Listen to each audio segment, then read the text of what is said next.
Okay. Trying something new today where I don't start the recording until I actually plan to start talking. So while I start posting notifications, hopefully, I don't know, that makes me nervous because I'm afraid I'm just going to forget to hit the recording button. But who knows? So, today, first, if you're on YouTube, like, comment, subscribe, whatever. Next. So today we're going to do something that I've been thinking about. I made a map of my world a while back, and there's some things I remembered about what I originally designed my world a long time ago. I had certain things in my head that I never put to paper. And I realized one part of it was Garuna, the main continent, was not supposed to be a main continent. It was supposed to be about the size of Australia. I think a little bit bigger. Or was it supposed to be the size of America? Either way, actually, America's not that much bigger. I think both take about 6 months to walk across. And that's more of an estimate of stuff. But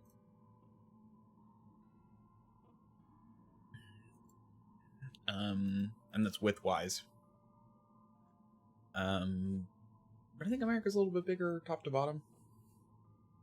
Unsure. So let's look at a map. Specifically, where's that map? Well, first,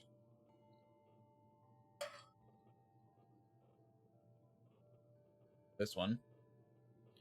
We'll be doing this later. Pop that out, so that way I don't accidentally show it. This works.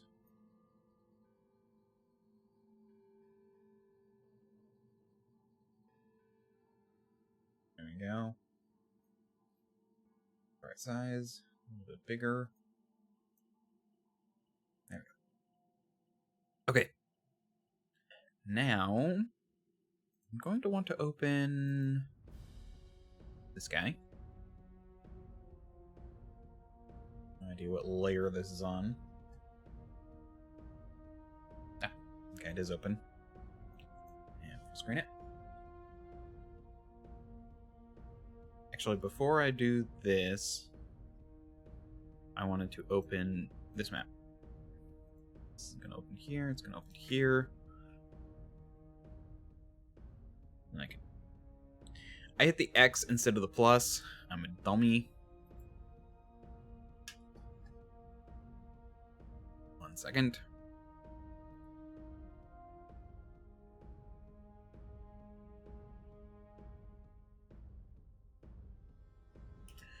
Because I have to sign in again because it's incognito mode, and then you close the window. All cookies and whatever and site data go away. The issue is that, like, my ring light is right there, so it's kind of hard to see. I almost have to look around to see exactly.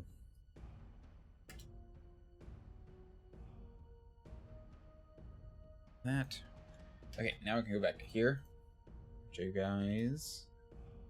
Hold on, I think it wants this, and then we'll figure out what it is, and then I can show this. Okay. Yeah, so this is something. Actually, what I should do is put this into.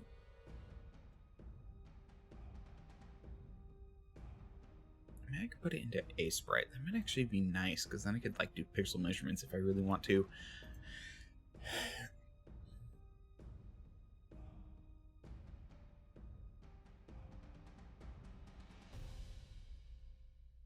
Now, that's something I'm curious about. So, certain parts of this map will look a little weird because of the way. Well, that's even assuming they actually properly did the distortion that would come from a triangle-based thing. Triangle-based mapping projection. I kind of doubt it. So it probably looks a little weird. Like, for example, I don't know why this is a bit larger.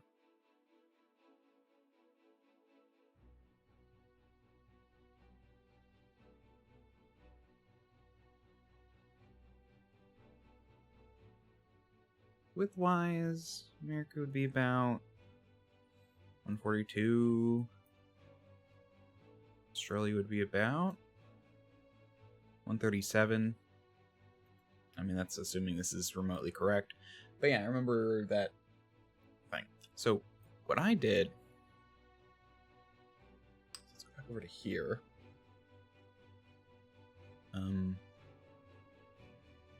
Hello? There we go.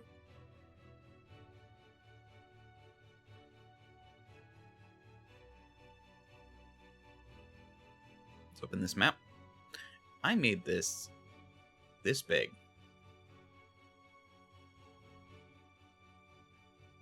It should be significantly smaller than that.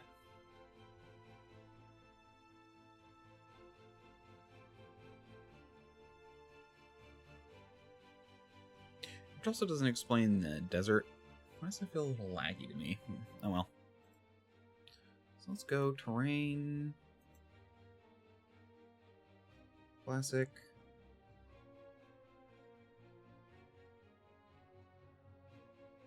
Ocean.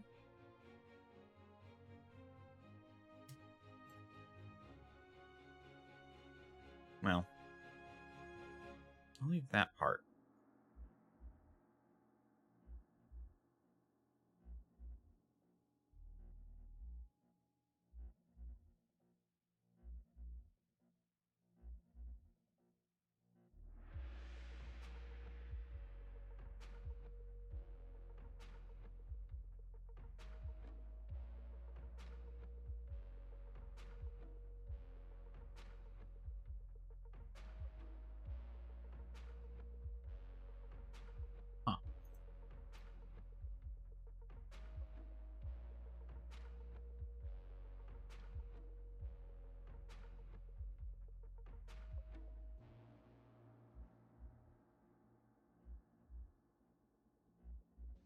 That'll update eventually.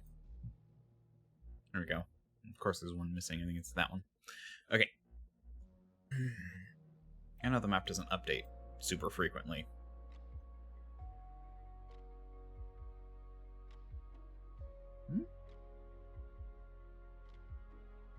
Oh, or was it these two?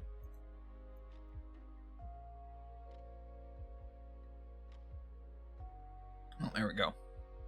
So, given the other map, it should be about 3.5 hexes or something that size. So I'm basically going to do 4 because I might as well round up. Actually, I need to go get my Corvisol or Garuna map.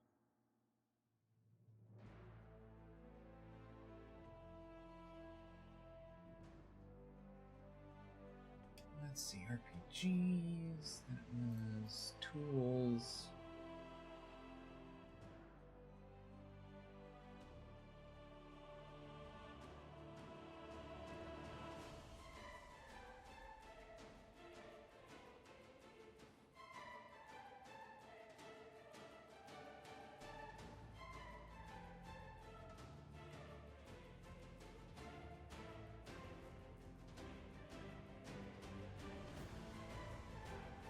I actually don't think I want it this far north.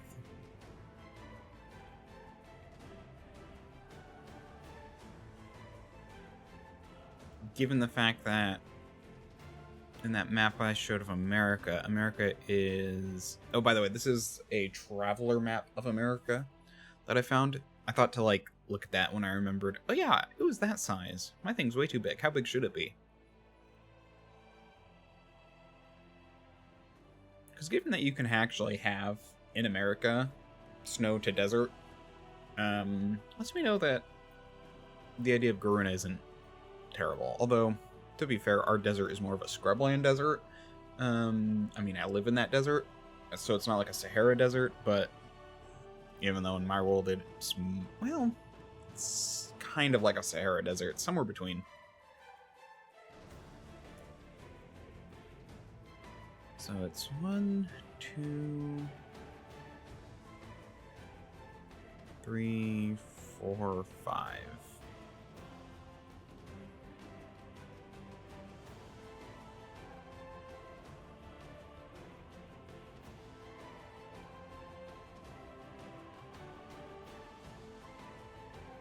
One, two, three, or 1, 2, 3, 4, 5. 1, 2, 3, 4, 5.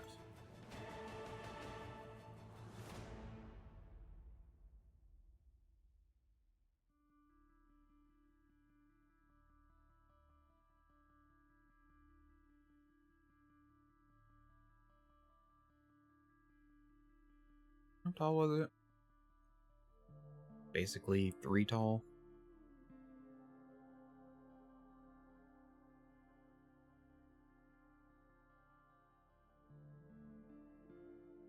Let's move this over to here.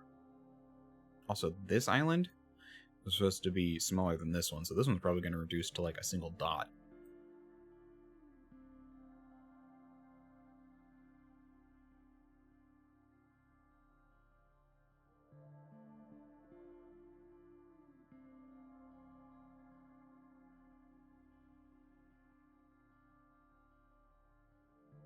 There's also some magical stuff going on for the desert. It's not a desert.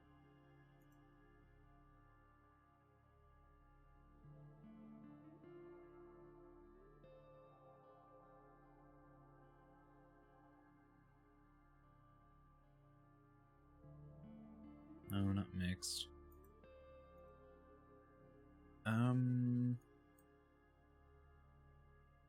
What's it across? Like 3, yeah, 3.5 or 4. I'll probably just do 4.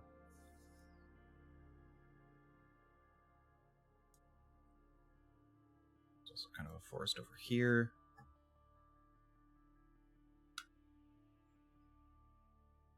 I just wanted to fix this, and I was thinking about it this morning, and I'm like, yeah, I should probably do that.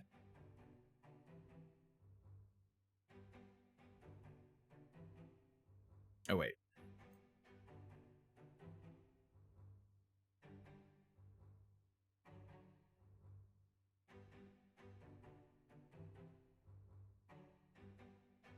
Also, Bruno's a little bit taller.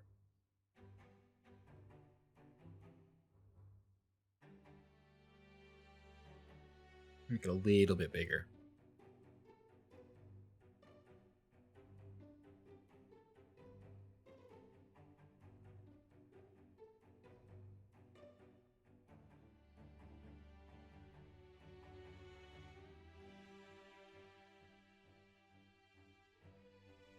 Swamp. I can't find swamp.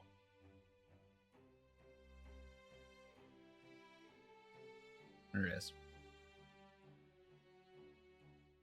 And more wanted more.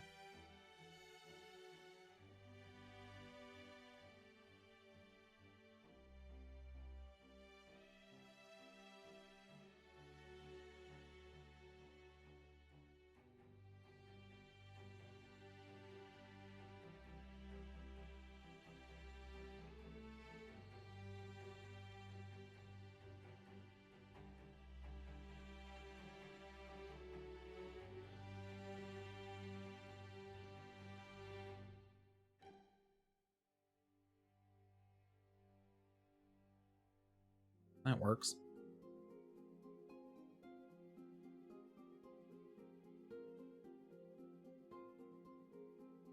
Yeah, so it's the size of that.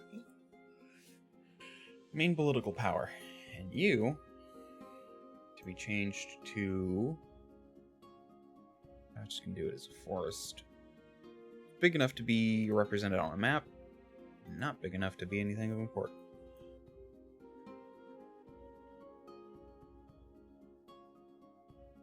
And they have the giant crater thing. Added this thing last time. I need to do a lot more now. It also lets me know that I could make these a lot more interesting. I mean, this explains a lot. Also a bit of a representation. This kind of looks like a boot.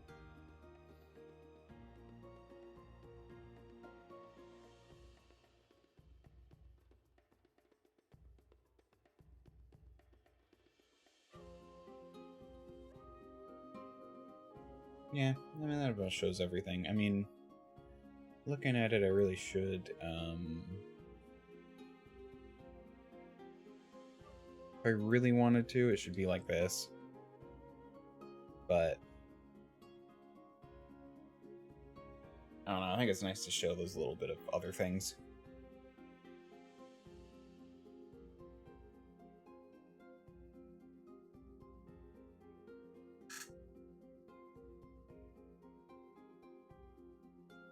It's a little bit stubbier than this. There we go. Oh, that deselects.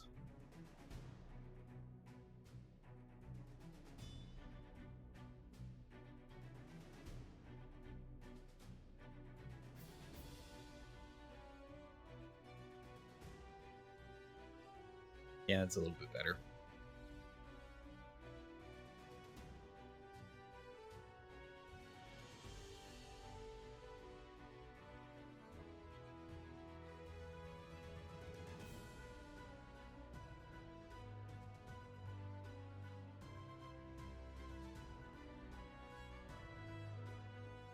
It calls this farmland, but it's really just open plains.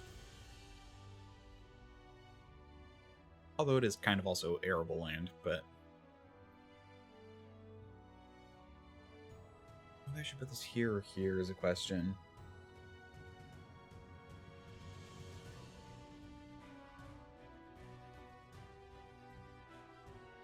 I guess it is a little bit more north. I'm gonna another map. Actual map. There we go.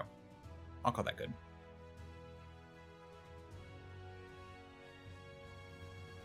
Oh, it's kind of 5 wide, though.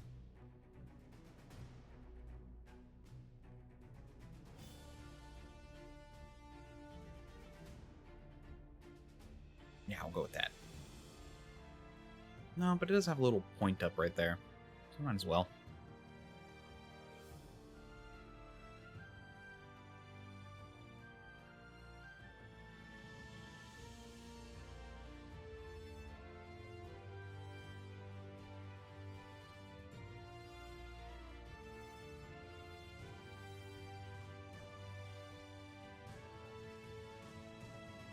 Here we go. A little bit bigger, but it's an approximation. It's fine.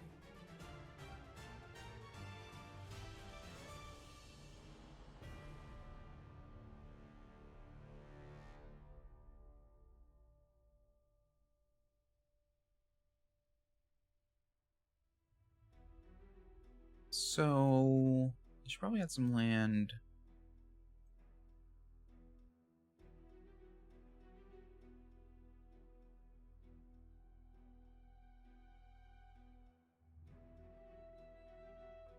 That.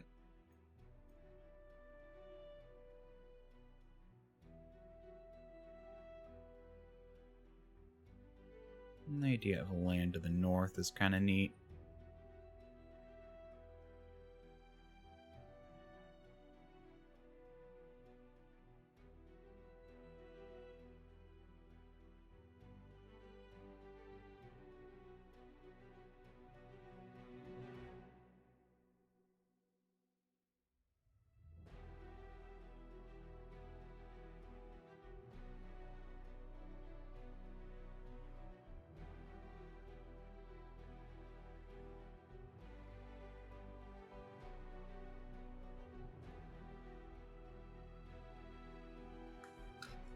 I mean, I can also just make it so, like, north above this line is generally snowy. I can figure out weather patterns and stuff later.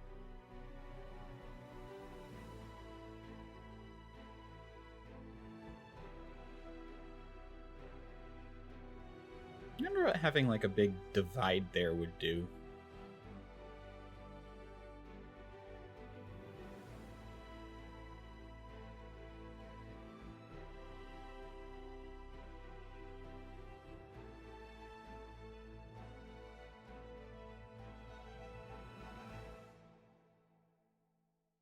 So this is kind of the big open ocean. So to like get around, it's kind of an interesting idea. Let's go and put...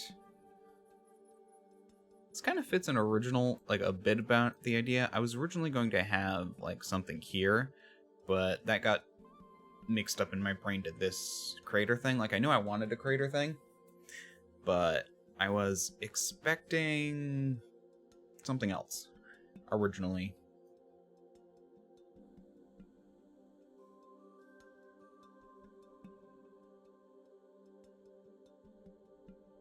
I think a pass over there would be nice.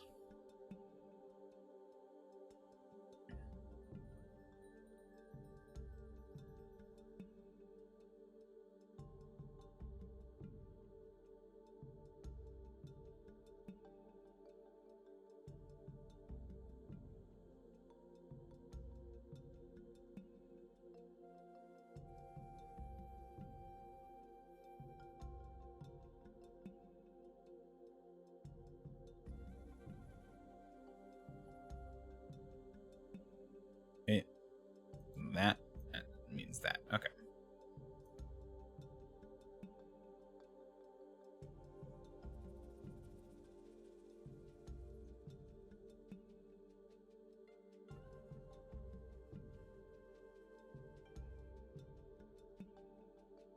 Let's put a Dooney Desert here.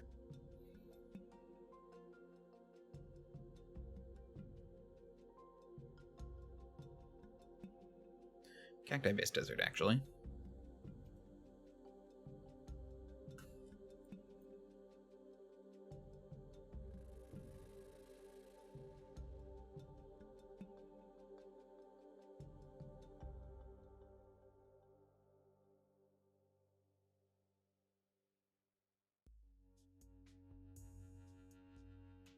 What I should do is go through and, after all of this,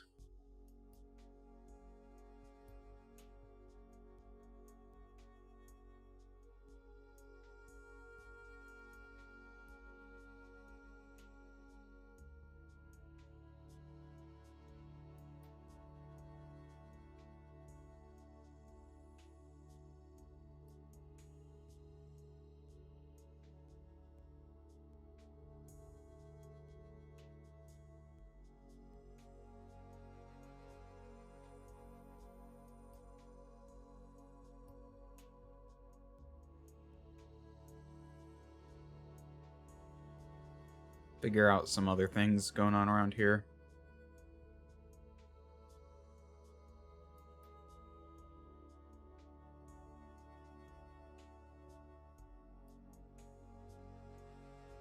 Like, politically, I'm assuming this is going to be a bit uninhabited, honestly.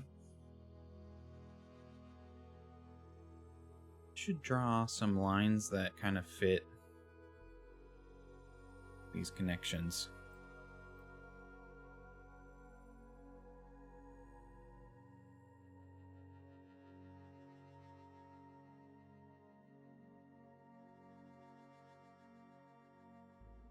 Oh yeah, mountains. That's what this place is missing.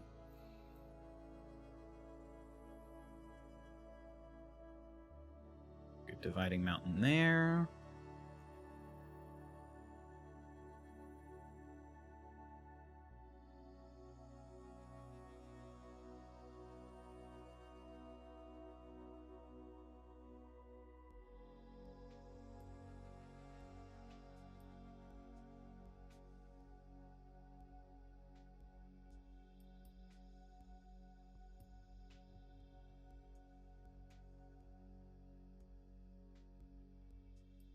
Sure.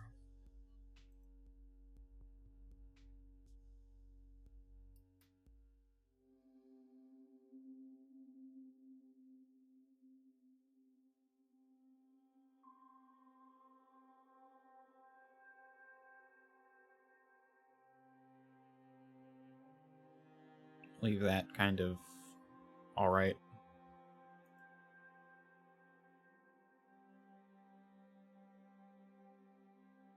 Yeah, sure.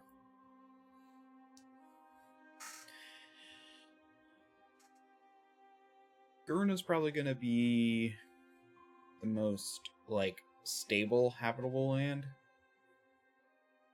I think we can add some more bumps around here. I realize this is very straight.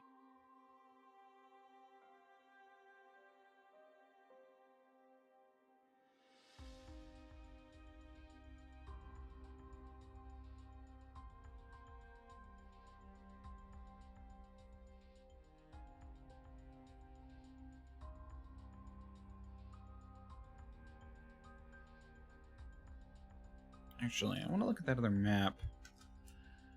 Yeah, this one.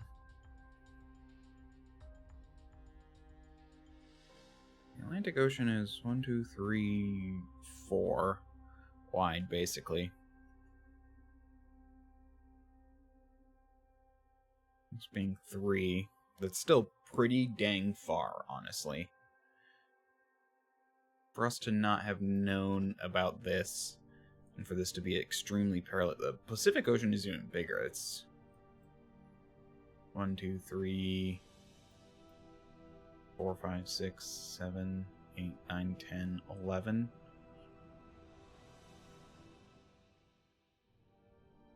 2, 3, 4, 5, 6, 7. That's okay. Let's also... I'm going to split this up. Actually, not split it up, but just, like, nibble it a bit. It's very straight.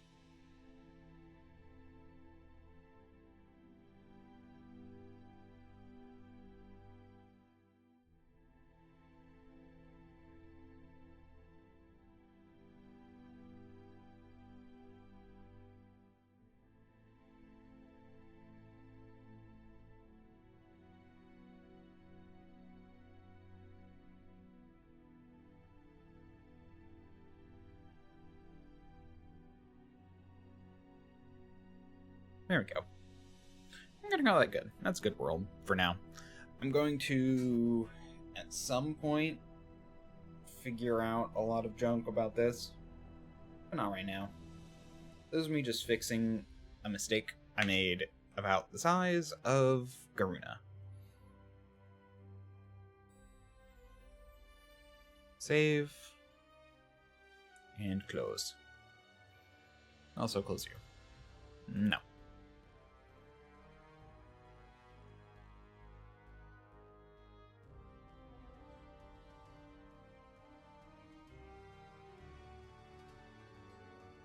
How long was that? About half an hour? That works. I should also close that.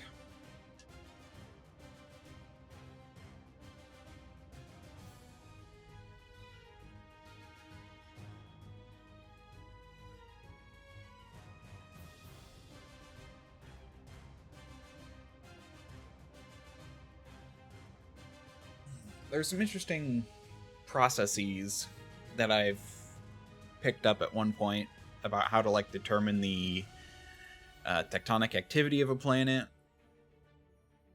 then how to determine weather and climate, which might end up changing the way that works.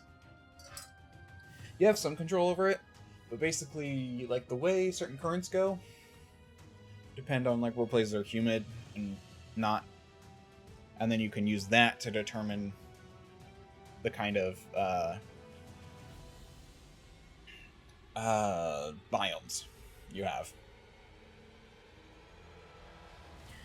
In fact, this whole thing, Copenhagen climate model, should be, no, it's with SC. Am I getting this wrong?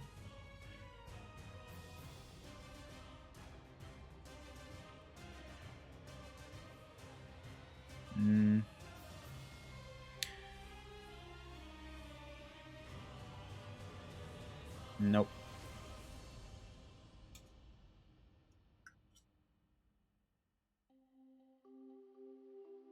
No, Copenhagen.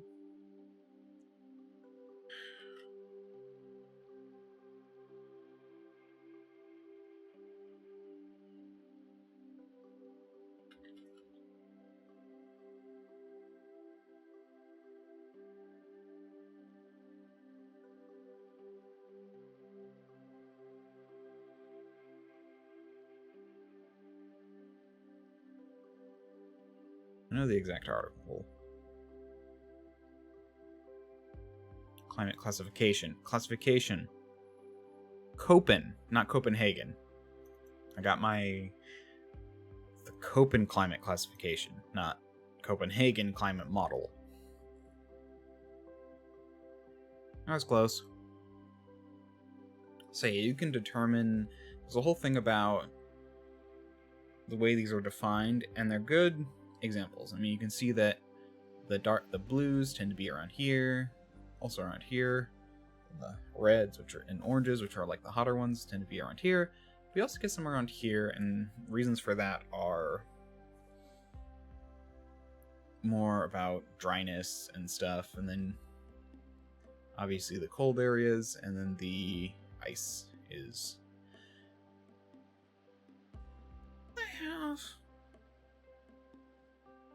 I'm not sure if I'll have an Antarctica.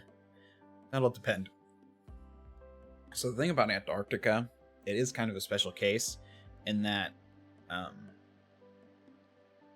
the ocean currents,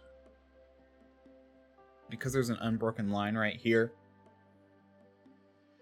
the ocean currents can circulate. So if you think about it, they circulate this way and then they come around this way, or this is the other direction. It doesn't really matter which way, but the idea is that it creates it because water can travel through there very easily, along with the way the Earth spins, it keeps that circulating, and in a sense, it keeps the water closer to that area, so it doesn't spread out. In the upper areas, you have cold water coming down, and warm water going up, and stuff like that because of the currents. And you get these cycles, but basically this just cycles around the strait.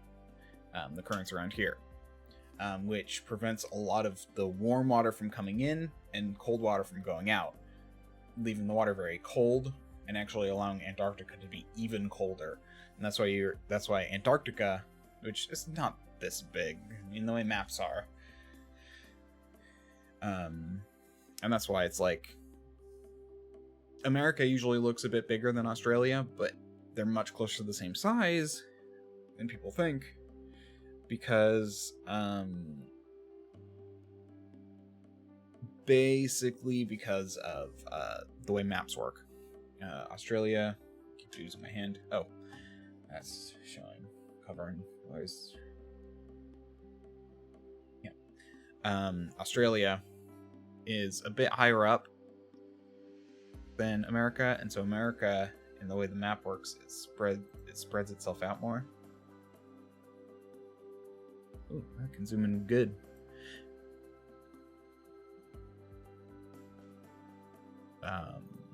Okay. So it's spread out a little bit more and it looks wider, but in reality it's closer to around here, just like this is close to around here. Map projections are a whole thing. I looked into them at one point, figuring out which one I'd want to use. In the end,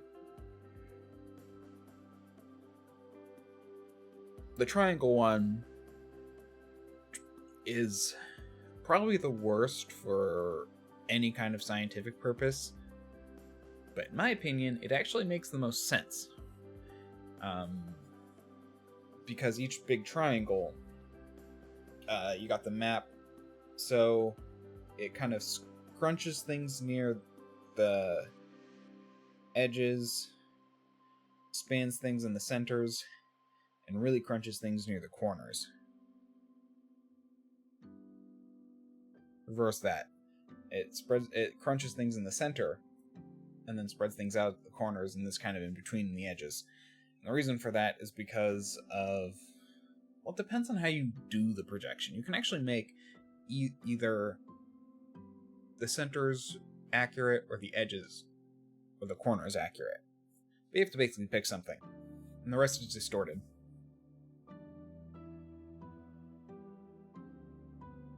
And everything's distorted really entirely.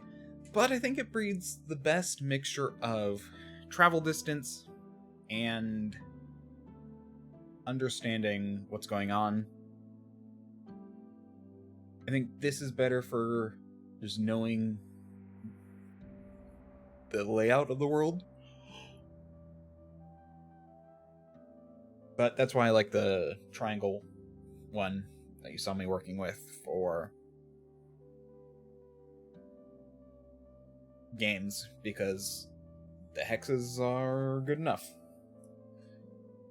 But yeah, you can't actually gauge good distance. It's not very accurate. It's got a lot of issues, that kind of model. Köppen-Geiger climate classification. Just noticed what it's actually called. Yeah. It's often called the Köppen, but it was two people. It was Köppen who made it, and then Geiger who kind of edited it to make it better. And there's a whole thing about humidity, climate, oceanian, Mediterranean, steppe, all the different classifications. And this is kind of the most common one. Other people have tried to make other sense, but I like this one.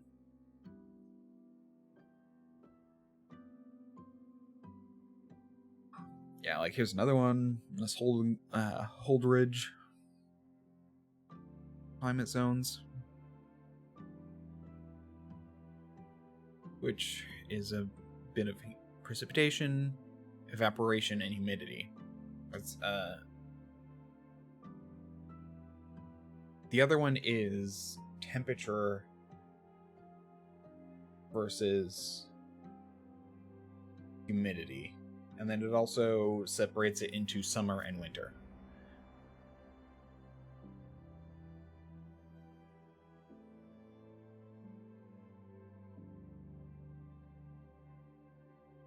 Oh, and then altitude.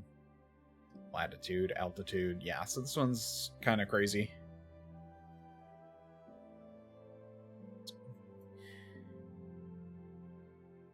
But there's being accurate for science and being accurate for RPGs. And I prefer things that are simpler, but also accurate.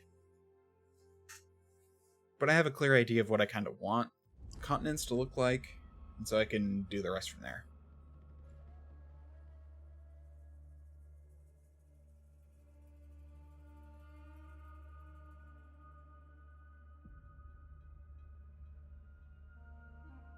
But basically, yeah.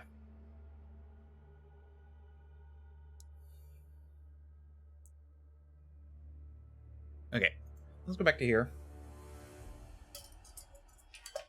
Getting some junk, and now I'm gonna blow my nose.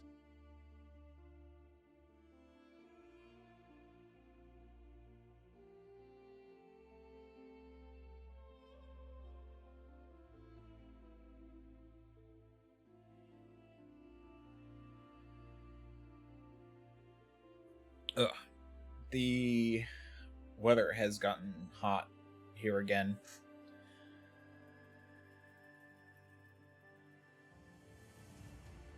So let's go through. Oh yeah, which means allergies for me. There's kind of this for allergies for me. It's definitely late summer, early fall. Well, late summer and fall. I have mild allergies early summer, like late spring, early summer, and then I have bad allergies late summer, early fall.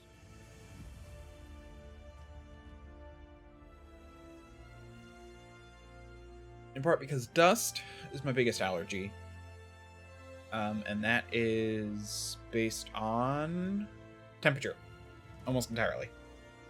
Dust mites can't survive very well below 72 degrees, so they go into torpor.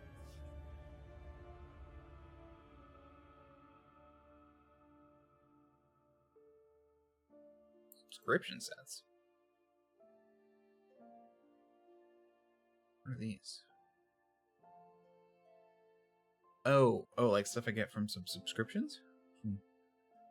From subscribing. Oh, interesting. These are fun. I didn't realize they had these. I have not looked here in a long time. Usually I make my own maps and stuff.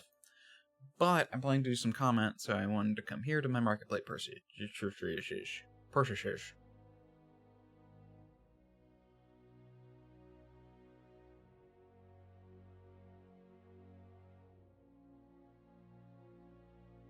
Loading, loading, loading. There we go.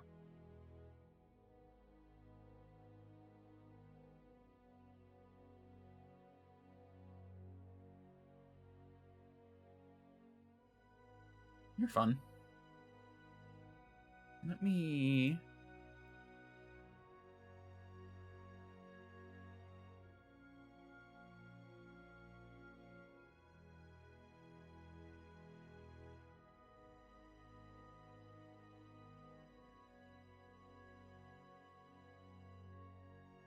Then we'll go to map player. This is the one I was looking for.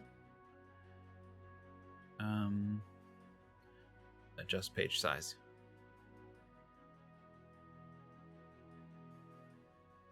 There we go.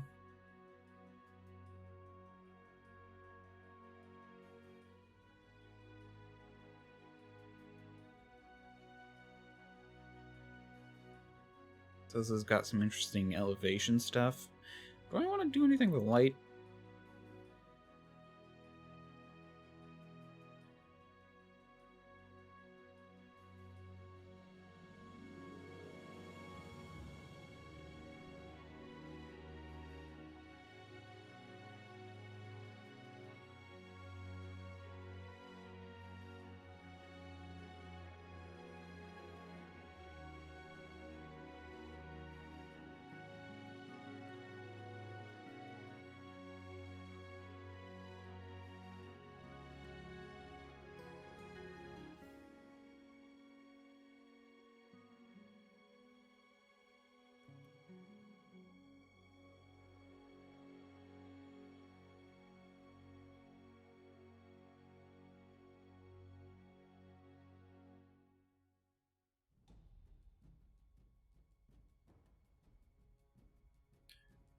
Is that direction you can... Okay, so you can see that way. The idea being something like this.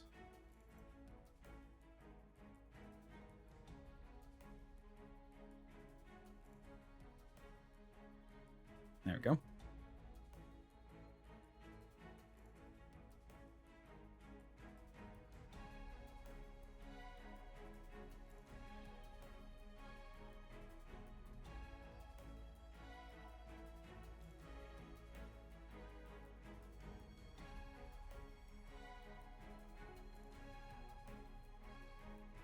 I actually prefer the line tool for simple stuff.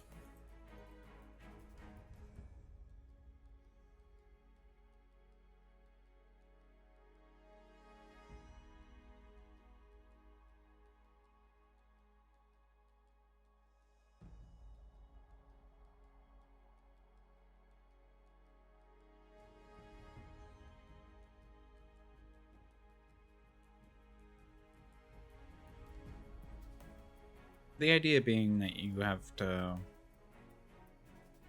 You should in theory be able to see them near the edge. That's the one thing. I really wish there was kind of like a height thing, a height visual thing. It'd require a lot of calculation, but it'd be really interesting if you could. Because basically saying, oh, it's this height, and then you can basically be like, or even just like, in this range you can see, but outside this range you can't.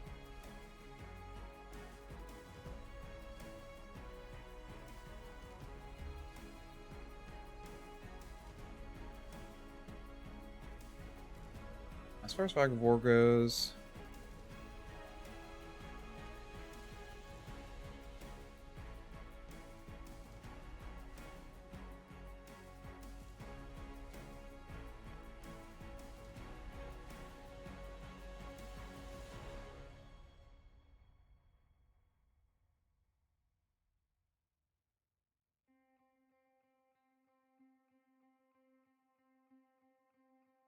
not the light level.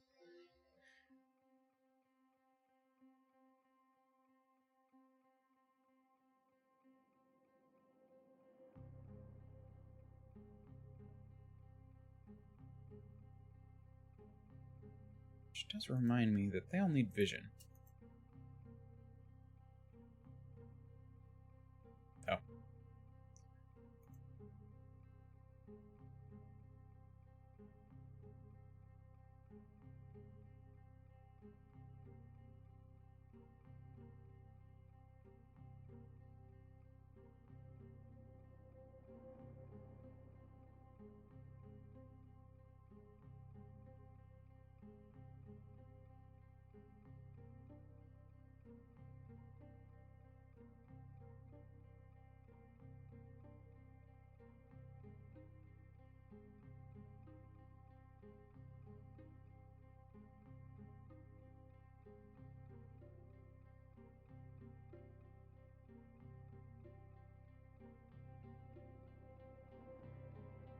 starting to realize this won't matter because I'll be able to see everything.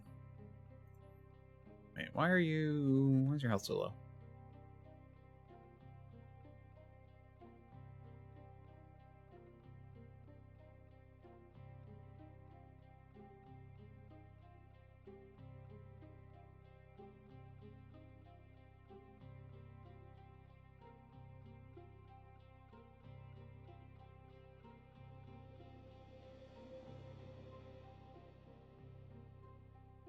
Technically, this is a tiny creature. I should probably reflect that, but oh well.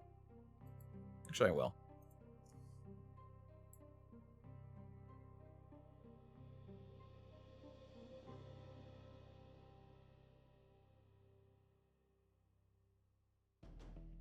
The dimensions.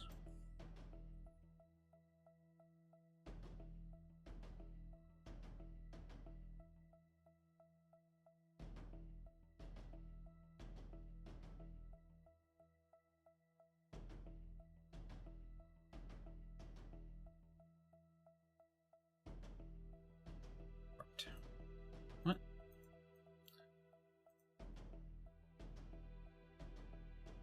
To front.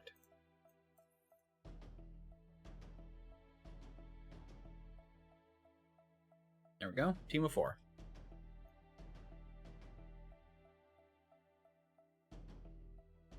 Now, what should I have them face? They're level 5. Alright, this is a good time for the book.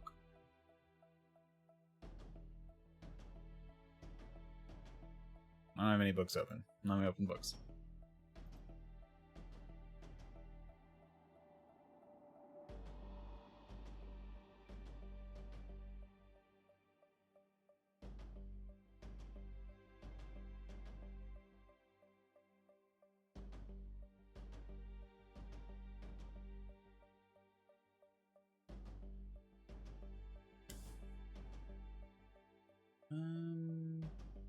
Mr. Core. Off the Wild.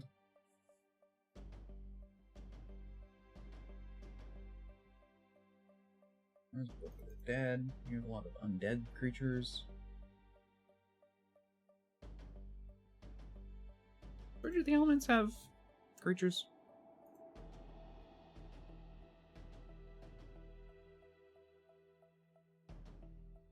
Elemental spell changes. If you have the elemental archetype, your spell list consists of all the universal elemental spells listed below, plus any spells has one or more trait in your element philosophy. Signature magic was released before metal and wood traits appeared in game. We have now included new options for many elemental spells from the book. Oh, okay. I see. Pretty straightforward.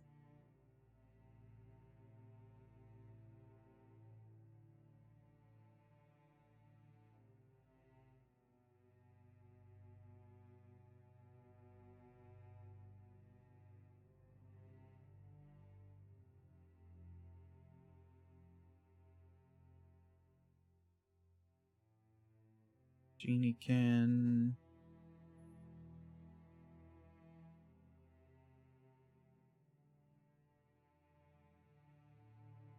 Well, it's good that they're now in, like, the core, the elements. Like, stories. Oh no, these are adventures. Right, they had, like, these adventures.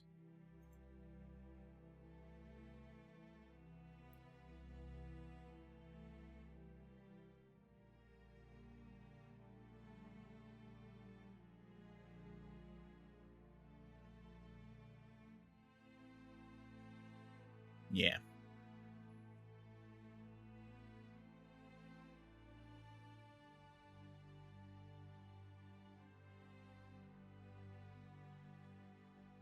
Or did they? No, these are just breeze,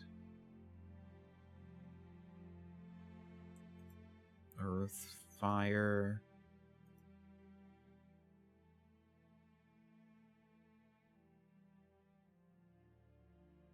water. Green is in decline. Where are you? Wood?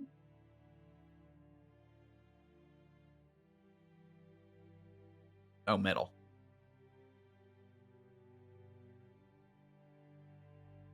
And wood. Something else?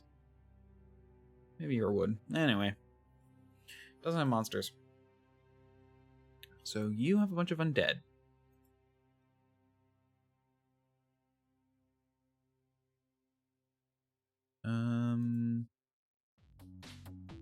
So archetypes, the Grim Crypt. Yeah, so if I want to grab an undead, I'll look around here.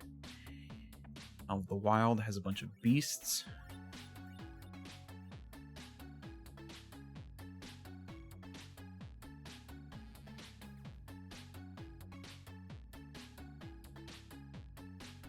Oh, wait, what are these? These creatures adapt to them both water and air. Add the amphibious trait if the creature has the aquatic trait, remove it. Add athletics with a modifier. I thought I saw this. You needed to add new twists to exciting existing creatures to represent a close, a unique relative of another existing creature. Consider using the following adjustments to quickly add them thematic abilities. The elite weak adjustments, which first appeared in Monster Core, are also repeated here for convenience.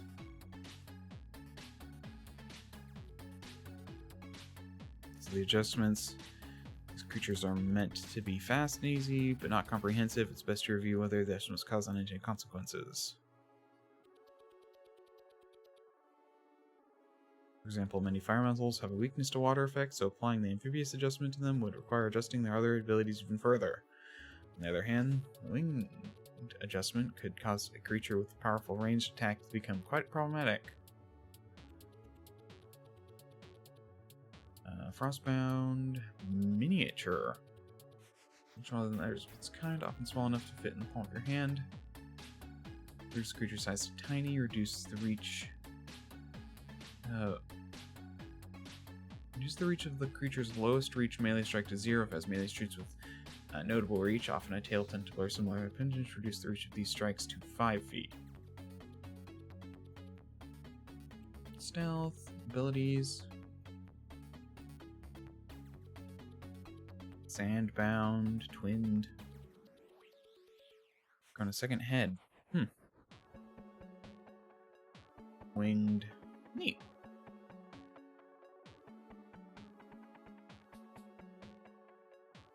So what should I fight?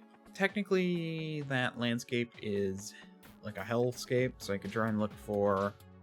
So I'll just go to the monster court and go for... like a daemon or devil.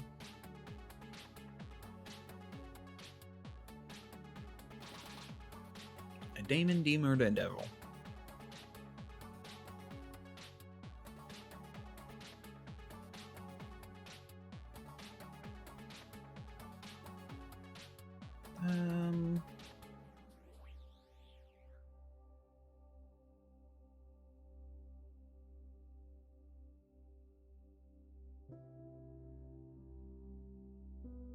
So, creature of equal level. Well, let's just do this. Let's just pick something. I'll do a daemon.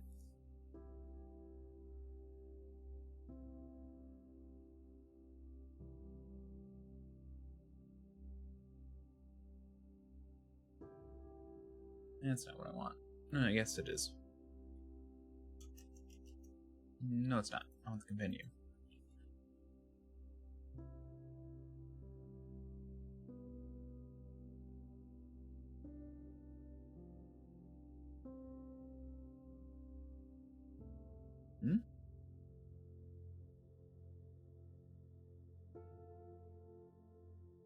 Okay. I prefer red as health.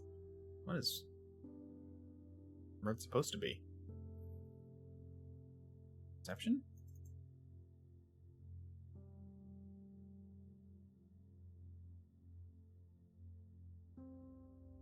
Okay. Let's run a mock combat.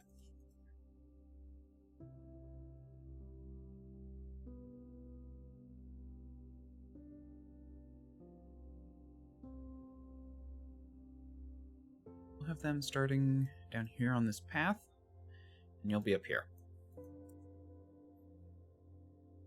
And this is where I take my time to go through and be like, how does combat work?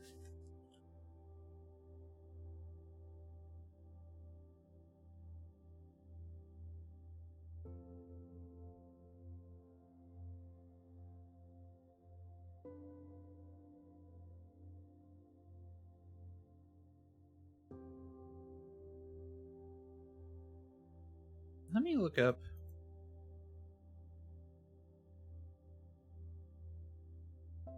Oh.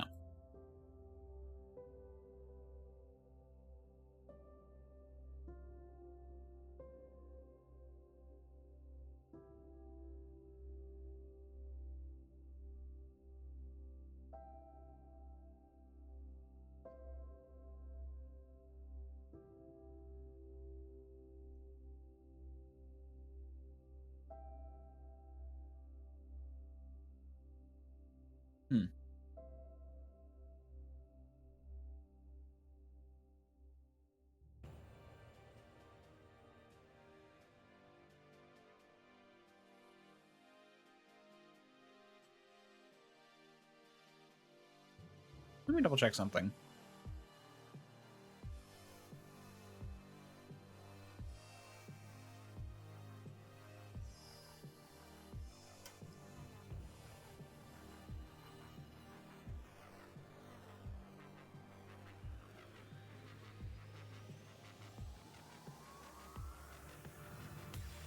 Hardware acceleration.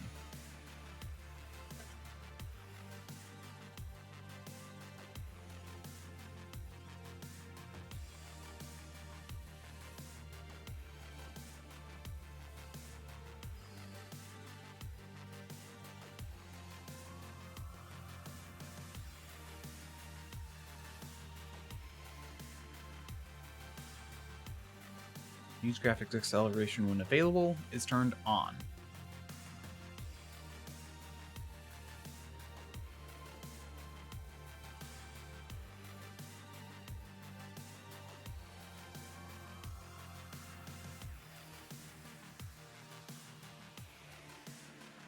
I need to, so it didn't work? Let me check something.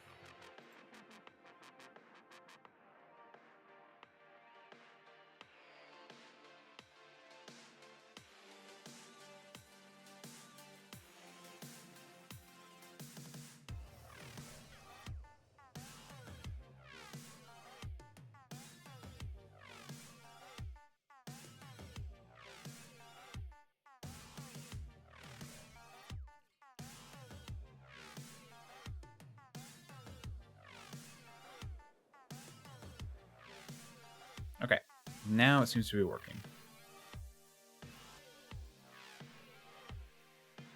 Yeah, okay.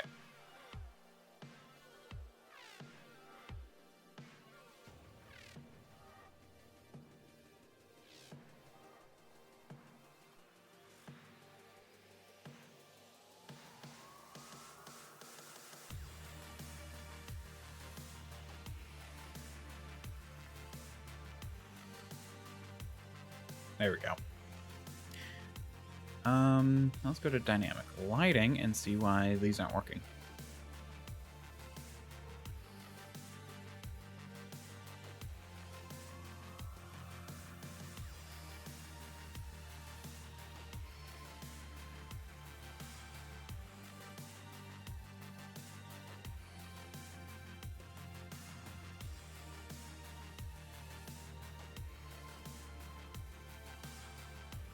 Well, that does seem to be blocking something.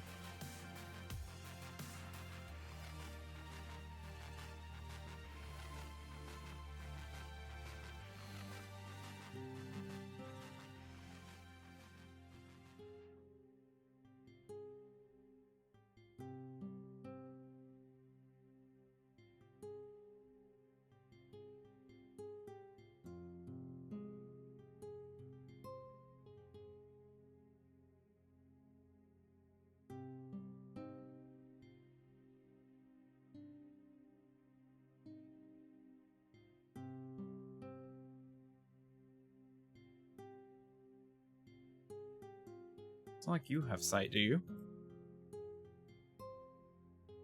No. That's what's going on. The idea is that I see what the players are saying. I can figure out what the enemy's saying. That's what's going on. That is why I was confused.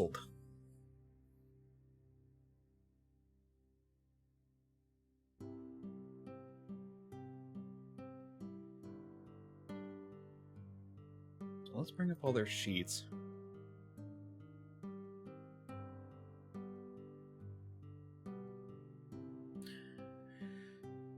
Hooray for far too many sheets.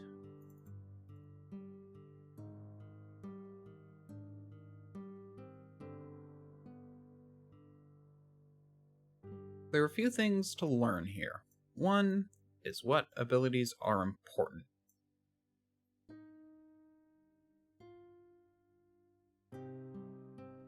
For example,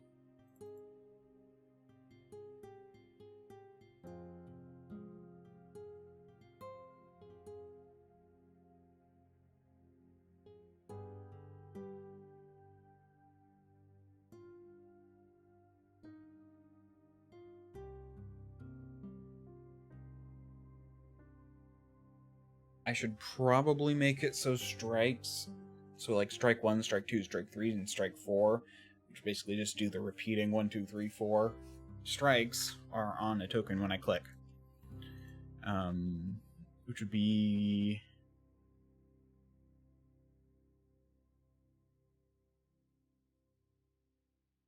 yeah, there's like a token macro thing. But for now we'll do it the jank way. I just have to open up their sheets every time.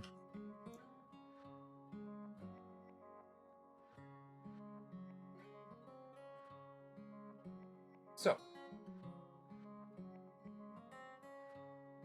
one more book I need to open up, and that is the player core. And I'll just have this open over here. And put it over here, I guess. Computer's chugging a little bit. Not dropping any frames, am I? Nope. Okay. I have a pretty good computer, but whatever that warning was, something's going weird.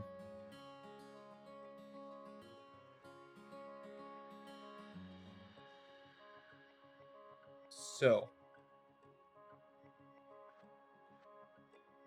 go down to playing the game.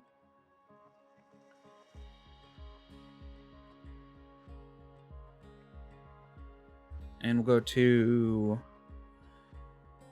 actually, I'm curious about this making choices section.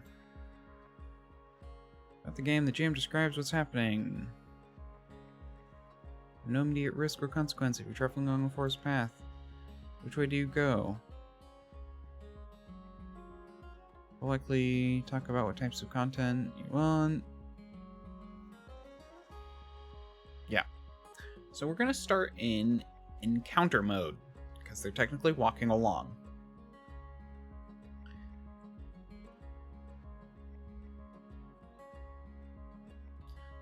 Which does remind me there are encounter mode actions. I should probably show the PDF.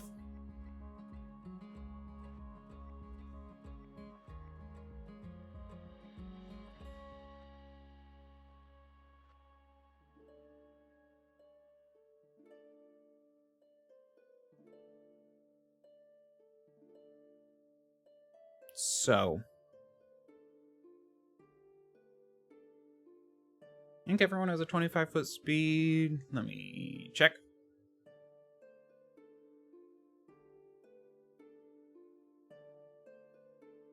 Spud's riding.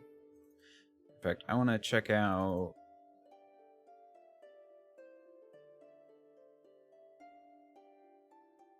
oh. Why did I open that one?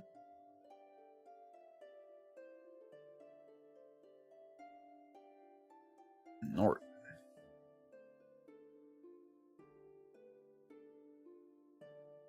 Spells. Let's see what this spell does again.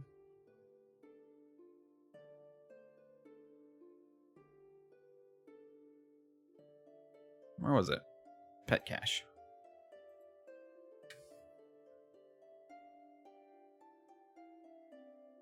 You open a cloak or create a gap with your hands, drawing the target into a pocket.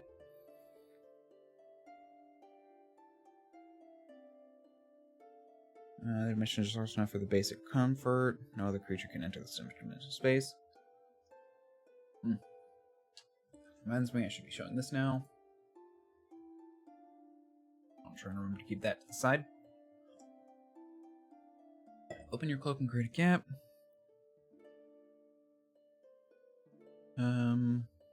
Only if they're designed to be worn by the creature of its kind. There's enough air, food, and water to stand for duration. Dismiss the spell also ends if you die or enter an extra-dimensional space. When the spell ends, the target reappears in the nearest unoccupied space, outside of any extra-dimensional space you may have entered.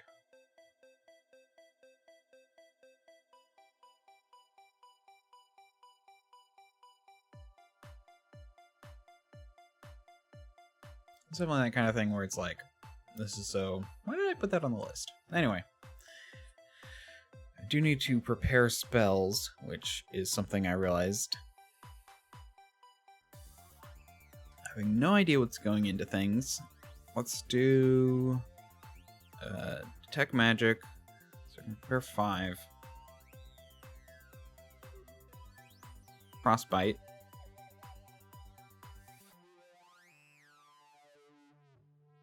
Ignition, because it has some melee ranged utility.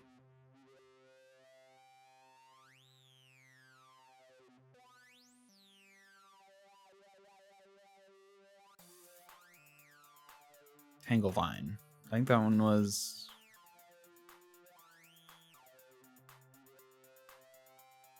yeah. So they can affect their movement. So that's 1, 2, 3, 4.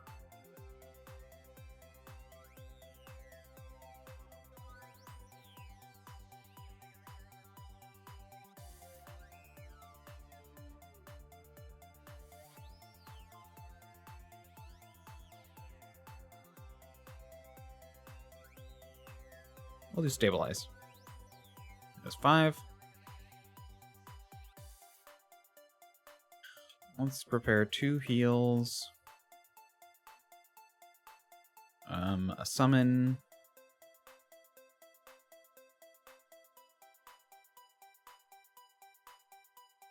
I'll just keep these things at their level for now.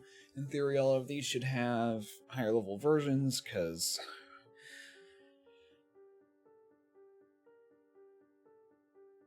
whatchamacallums are dumb. Higher level spells? Yeah. Oh, yeah. What are they called? Divine casters? Generally are what they're considered.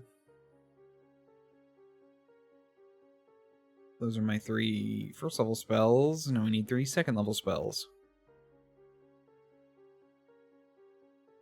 Entangling Flora. Sound Body.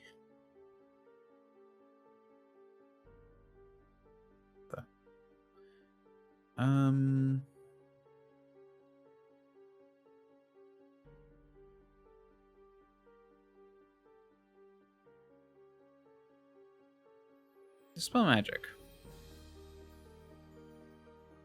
Final Sacrifice.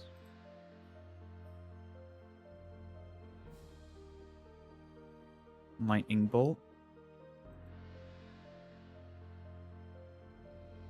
Slow. Oh wait. No, I only have 2 third level spells.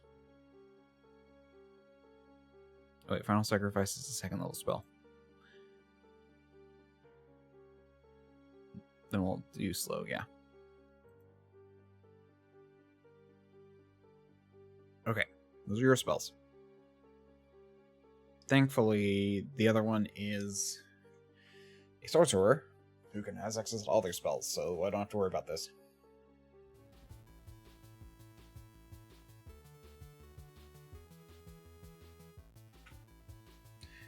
Which also...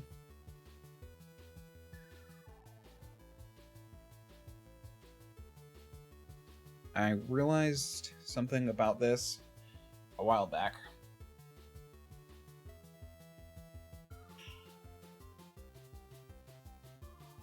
And that is that I need to mark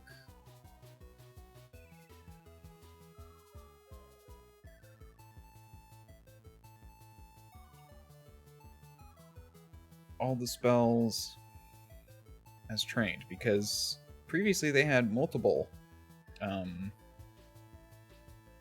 types, multiple traditions. So you used to be trained in arcane, primal, occult, or divine. Now you're just trained in spells. So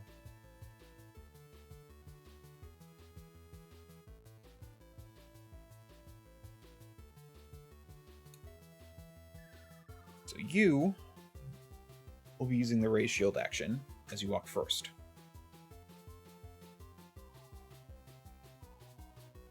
Then we'll have you kind of off to the side. Your action will be... defend.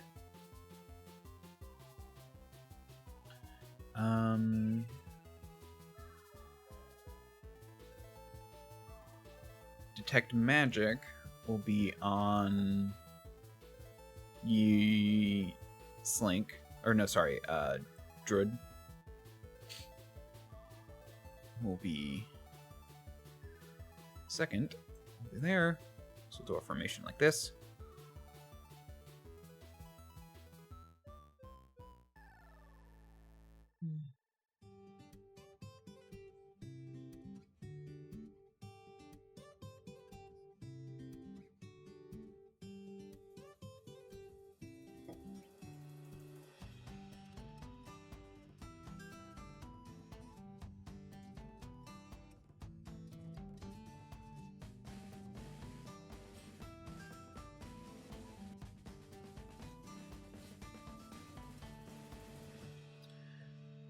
So you'll be detecting magic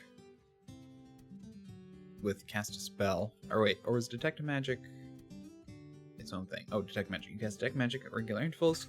You at half your travel speed or slower. You have no chance of accidentally overlooking magical aura.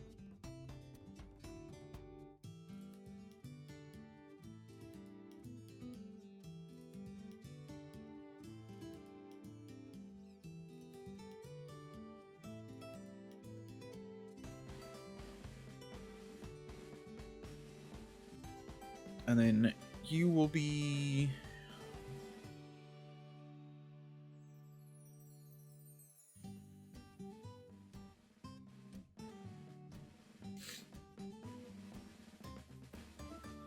scouting, I guess? Do you have good perception? I think the druid has a better perception. Did I give you detect magic? Yes, so you'll be detecting magic. And you'll be scouting. Okay.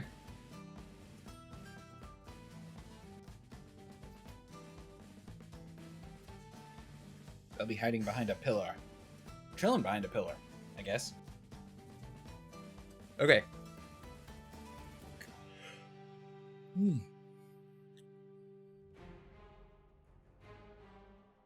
As they all move forward.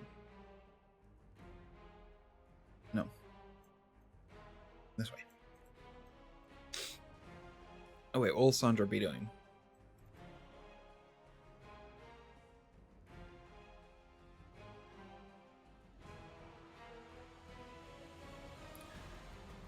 You should be trained in this.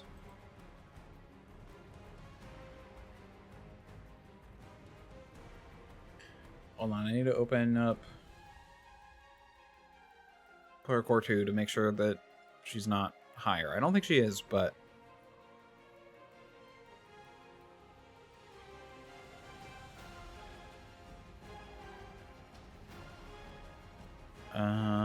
there it is.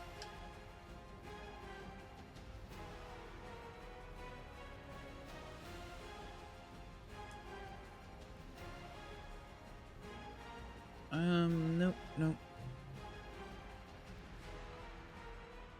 Wait. Yeah, it's Swashbuckler.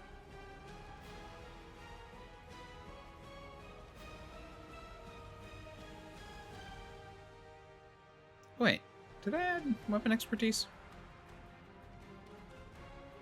I don't think I did.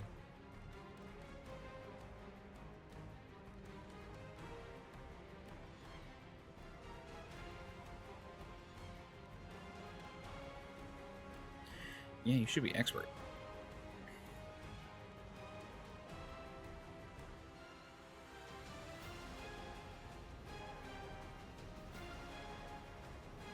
Unarmed, yeah.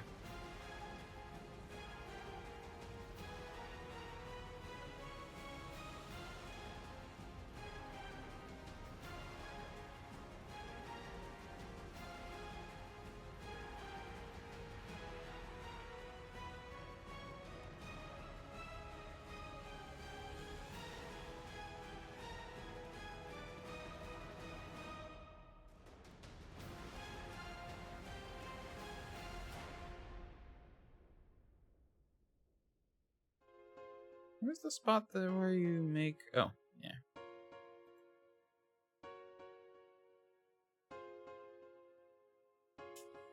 Okay. I need to decide what she's doing. That's not where it is. Where's... There it is. Parkour.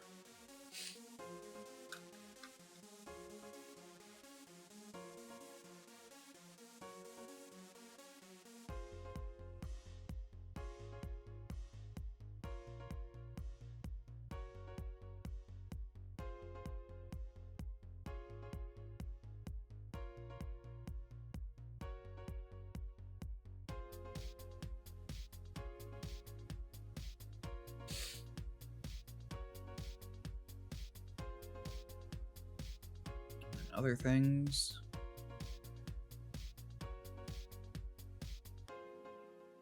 Worse. Cover tracks.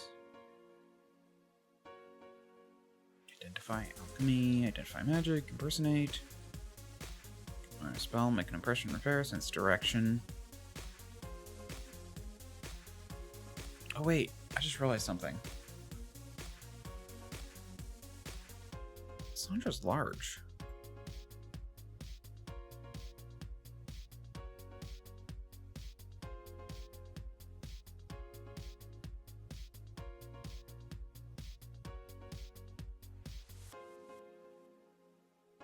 Changes the way the party formation works. Okay, that works.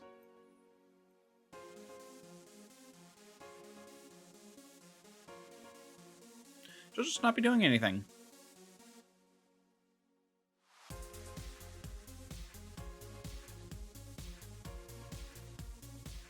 I don't think there's a just be ready option.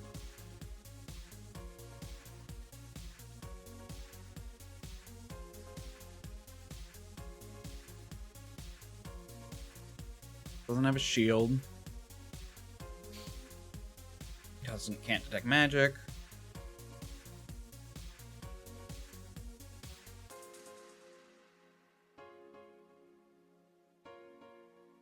Hustle, investigate.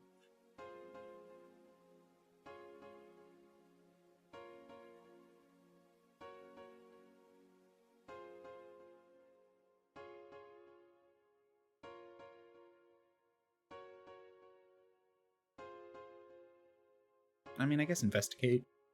That's the best I can think of.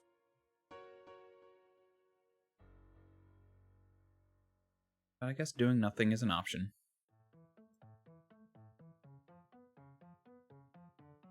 Okay. So now I want to know...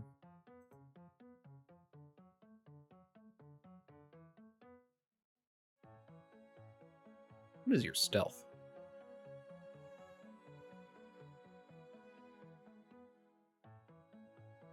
What are your skills?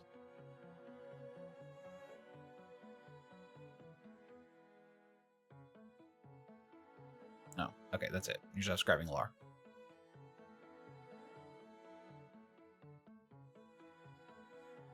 But I'm going to have you roll... So let's bring up the initiative tracker. Turn order.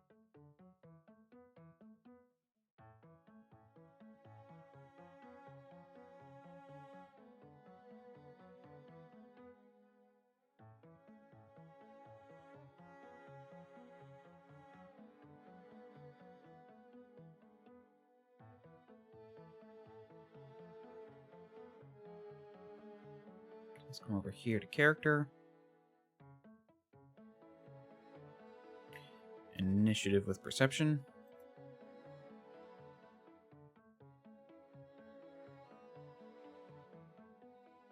Oh.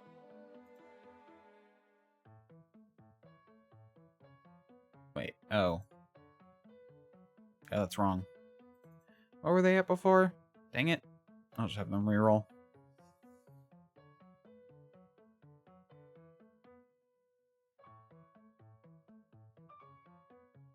I'm curious, why are you...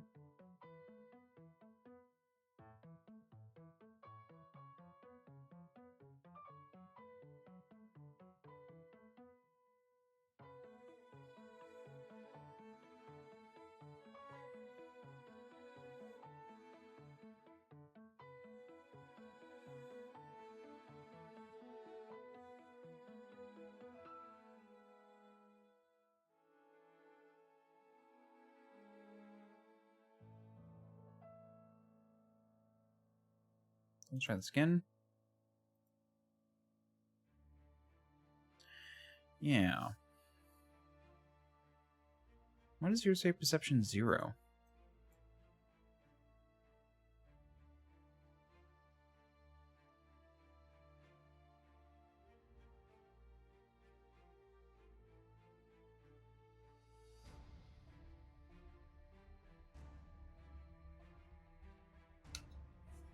Since they were casting Detect Magic, their Smell Magic probably takes effect. So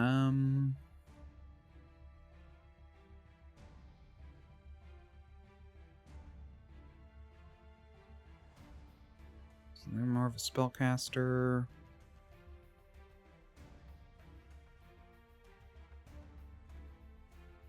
Yeah, I don't know why this is the way it is.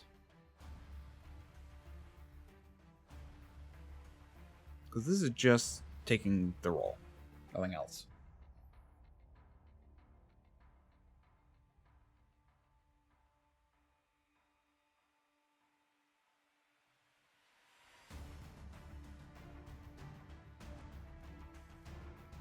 Something's wrong here.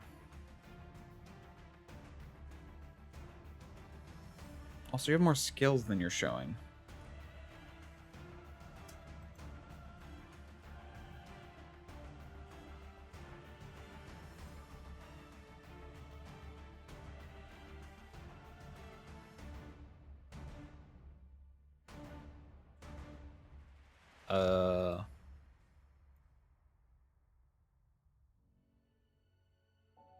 Why is this doing this?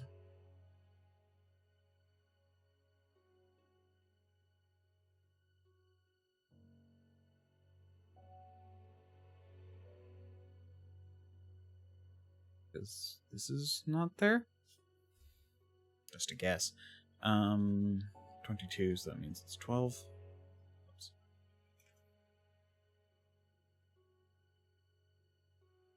These are plus 10 in this game, right? Yeah, I'm pretty sure. Or are they plus 8? It might be plus 8.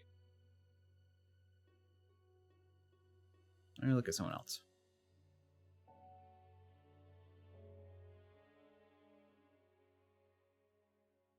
Ten, 4, 14, camp 4, 7. That would make it 21, 22, 23. Yeah, so it's plus 10.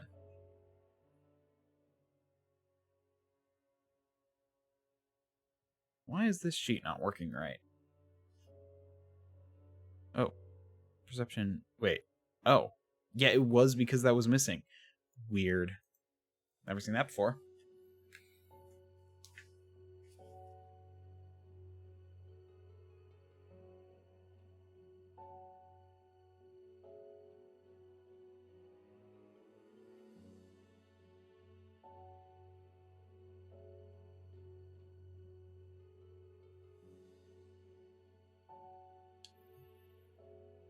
So perception of plus 12. Pretty sure that's plus 12 and not just 12.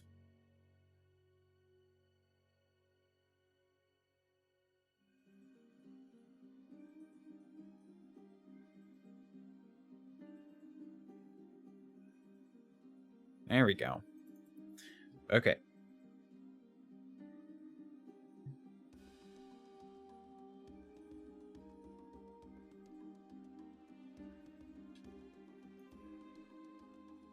Now we'll do a perception initiative.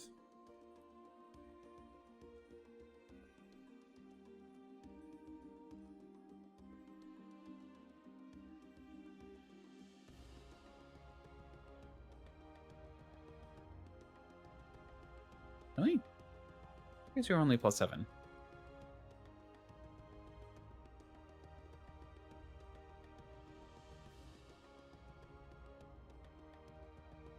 Nort, you get yours.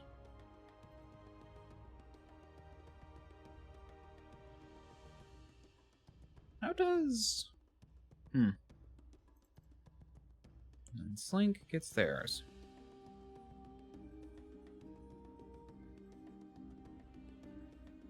How does surprise work? I don't think it does in the same way in this game. I think it's just you roll initiative and you go first if...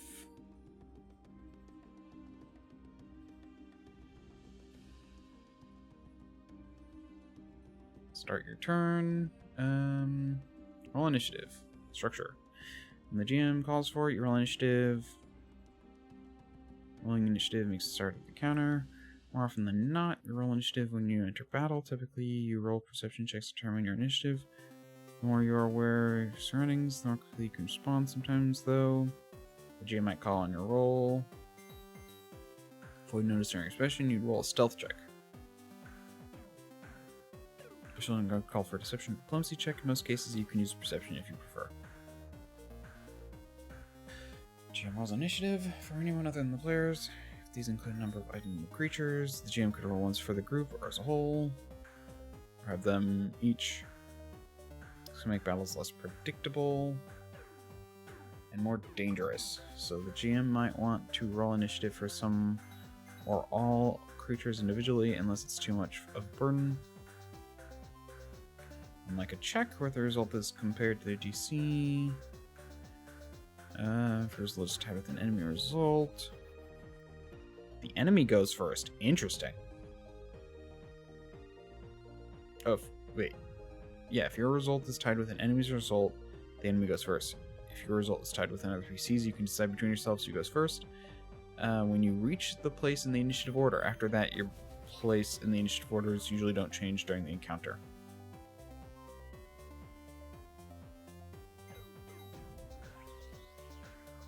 Okay, so there is no surprise round in this game.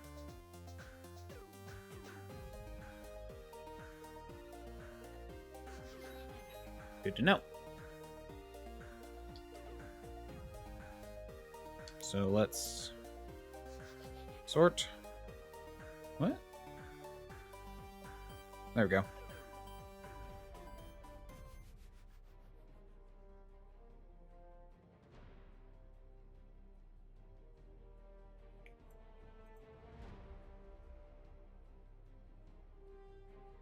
Your speed is 25, but I'll have you move twice.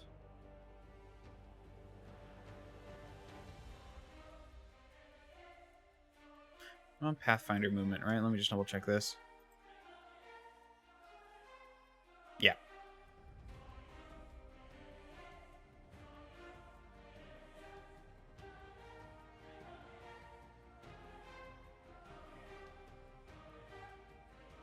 Do you want to move a third time, or might as well run up to engage?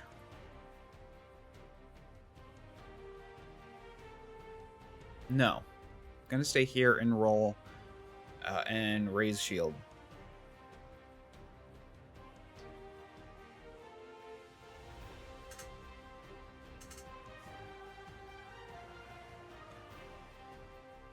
Slink. We'll move over to here.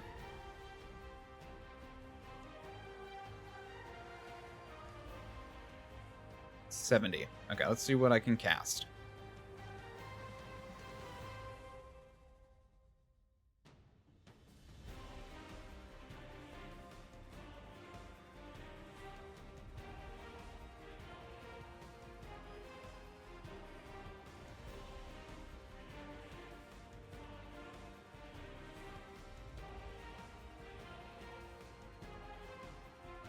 What's the range of Force Barrage? 120. Okay. We're going to cast Force Barrage. Level 3. Why not?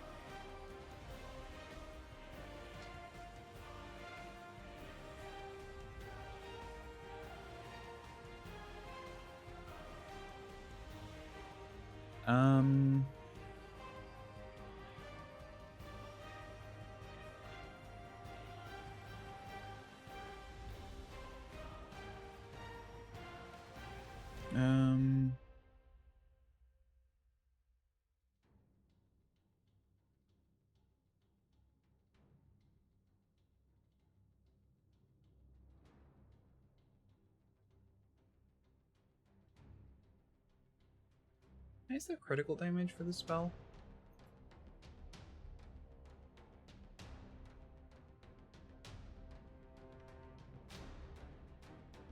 Also, there should be 4 of these.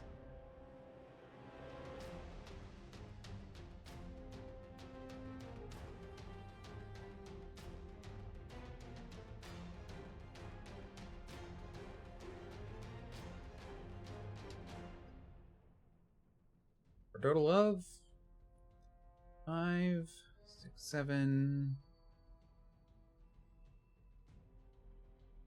12, 15, 16, 17.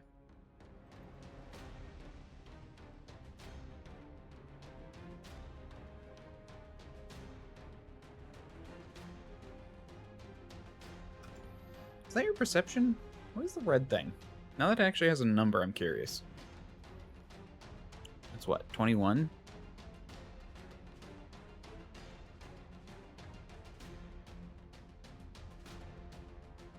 AC, okay.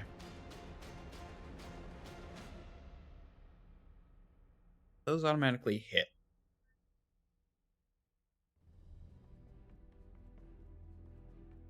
So I guess that at 3rd level.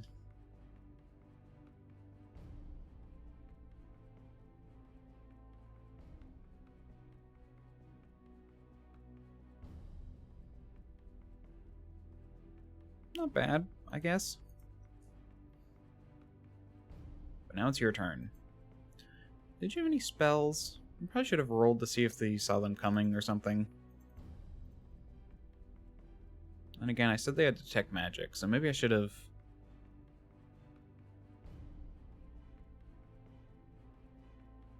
done something.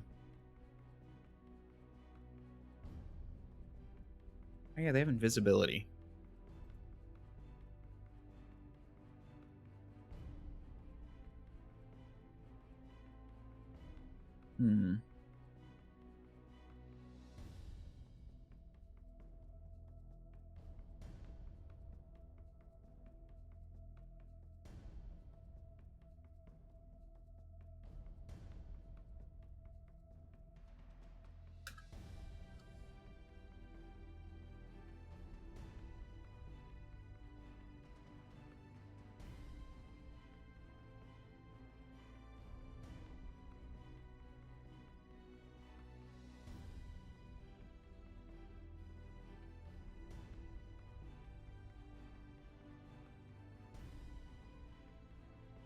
It's going to cast invisibility.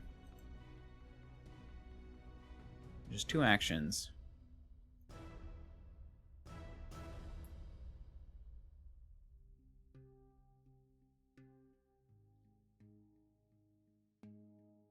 Actually, what's its speed?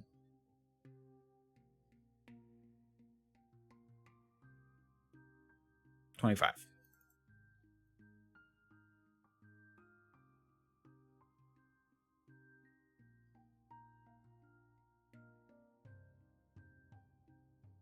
So it is invisible.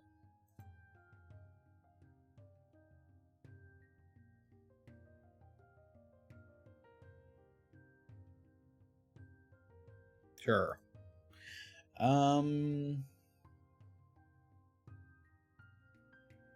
Druid. Wait, why are you still called Druid Test? I must have not saved something about your token.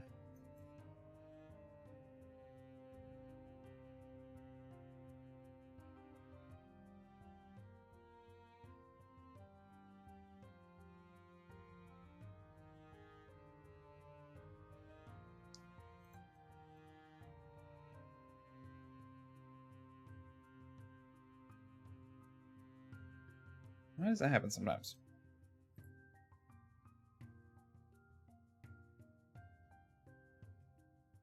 Do you not have vision? Did I not give you vision? No, I did not.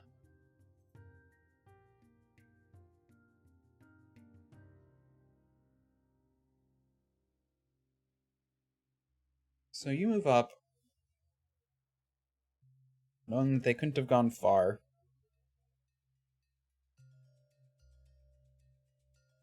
In theory, you'd be able to tell that they're somewhere in that area. Do you have a spell for that?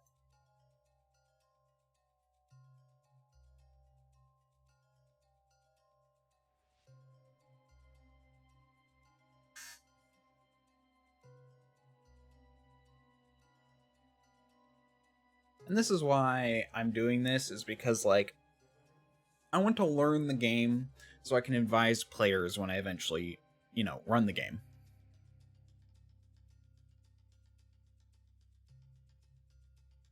How would detect magic work against this? You receive no information beyond the absence of magic. You can choose to ignore magic. You detect illusion magic only if that magic affects is a lower rank than the rank of your detect magic spell. However, items that have an illusion aura but aren't deceptive in appearance, such as an invisibility potion, are detected normally.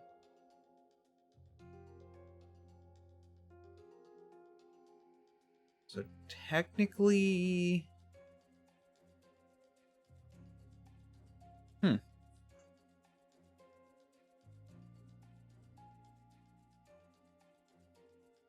How long does this last? It's a pulse, okay. So it's instant. It's also only 30 feet. So I know I'd have to get closer.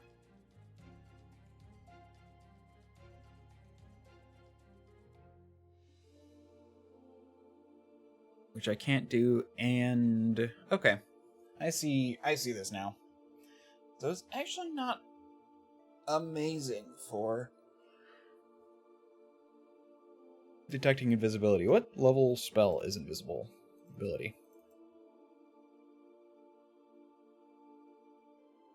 2. So it would work because it's detect magic is heightened to your maximum thing, so...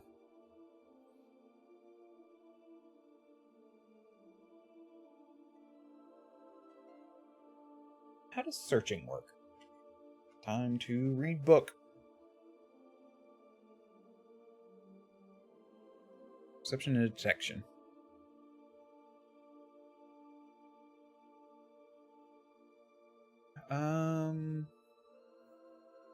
Use perception to what it has. Primary concepts you need to know for understanding precise sense. Precise sense in the 3 states of detection. A target can be observed, hidden, undetected, vision, hearing.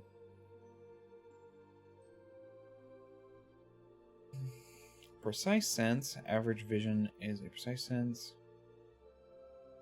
Since that can be used to perceive world in one's scale, only way to target creature without having a drawback is to use precise sense. Usually detect creature automatically.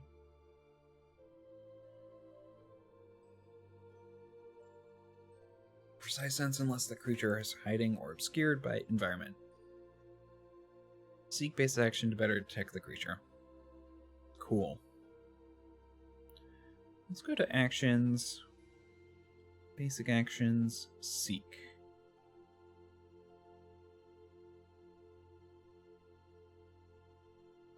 You scan the area of creatures and objects, possibly including secret or hazards. Choose an area to scan. The GM determines the area you can scan with one seek action, almost always 30 feet or less in any dimensions. GM might impose a penalty if you search far away from...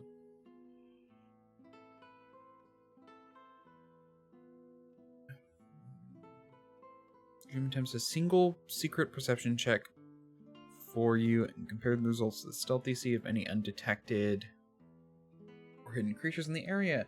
The DC to detect each object in the area is determined by the GM by some concealed object. creature you detect might remain hidden rather than become observed if you're using an imprecise sense or an effect such as invisibility prevents the object from being observed. The undetected or hidden creature you critically succeed against becomes observed by you. You learn the locations of objects in the area critically succeed against. Success. Any undetected creature you succeed against becomes hidden from you instead of undetected. And any hidden creature you succeed against becomes observed. You learn the location of any object or get a clue to whereabouts determine the time. Okay. So here's how I'm going to determine this. So it's about a 30-foot area, meaning you can scan 30 feet from the area they started, which is right here, which would include that area. So let's do a perception check versus their stealth DC.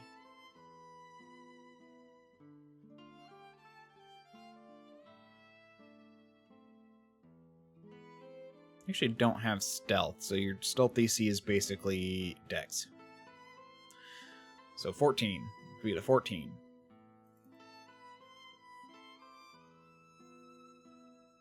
And you're actually very good at perception, so Nort, make your perception check.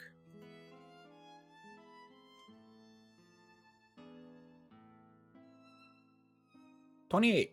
You see, they are hidden now from Nort. This reminds me that I do need to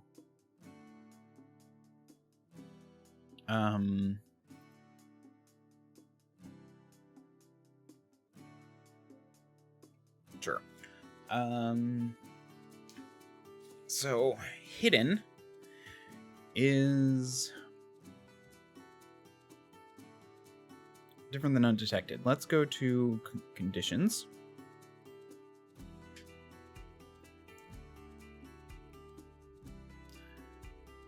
Let's look at undetected first, actually. When you're undetected by a creature, the creature can't see you at all and has no idea what space you occupy and can't target you, though you still can be affected by abilities that target an area. When you're undetected by a creature, the creature is off guard to you.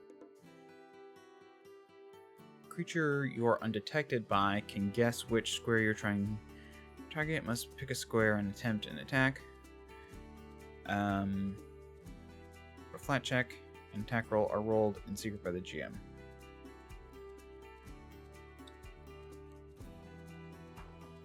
Okay. But hidden means you kind of know where they are. You know the space you're in, but can't tell precisely where you are.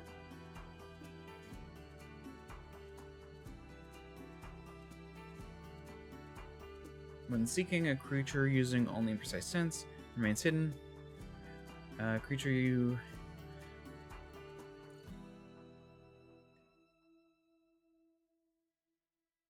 Okay. So it's just basically... We'll do... Okay. So the attack... Although Nort used 2 actions. Do you have a 1-action attack?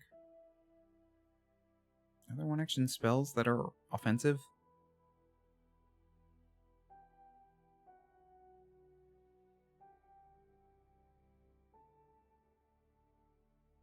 No.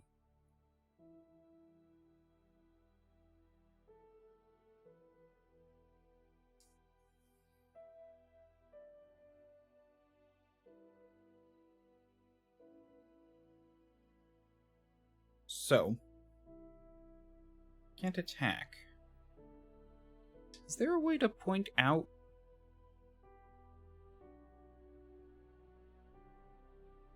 Maybe aid?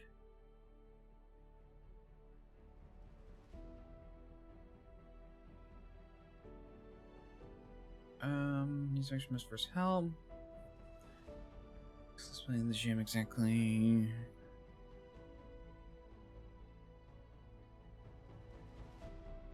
There's interact leap ready.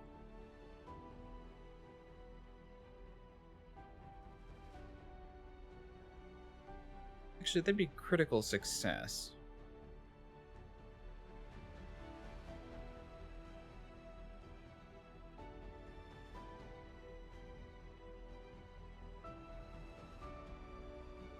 Oh, right, no, never mind. Observe you prevents you from being observed directly.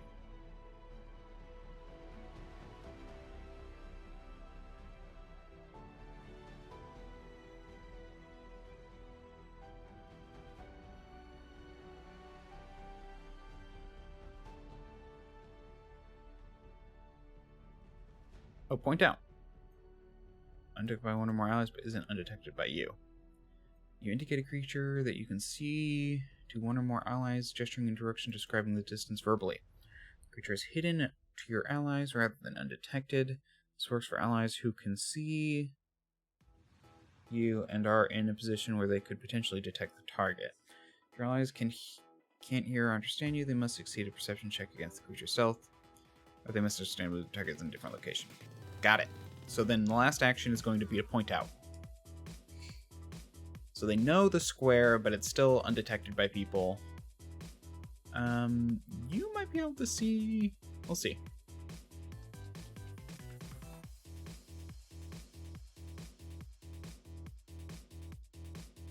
$20, $25.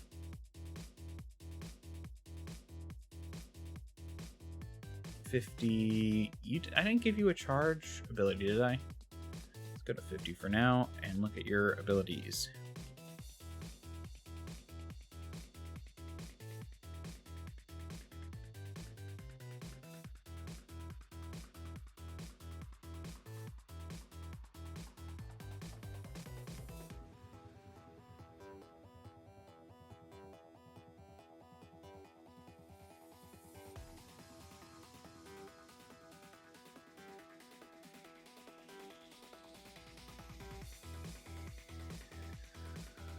So...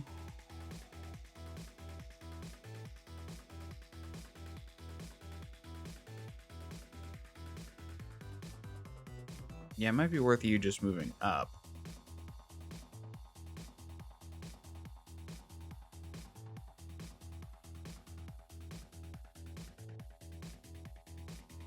Grouse should be able to, yeah.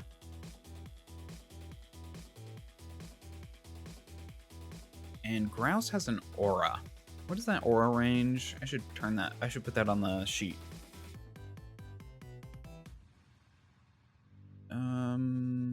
Feats. Let's do this. No, this doesn't list the range. Does this? Nope. No, Champion's Aura. There it is. 15-foot emanation.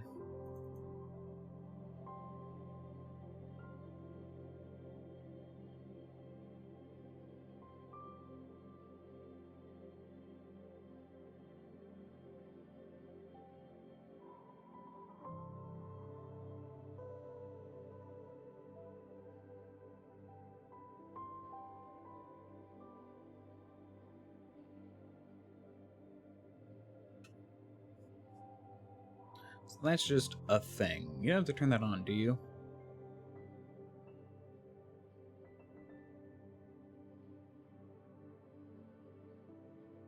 Mind trait.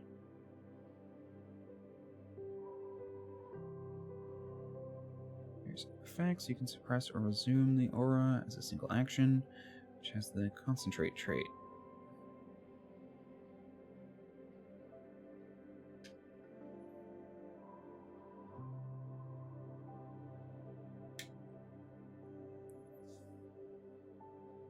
I mean, if they were walking around in danger, and there's no penalty to having it on, it was probably just on.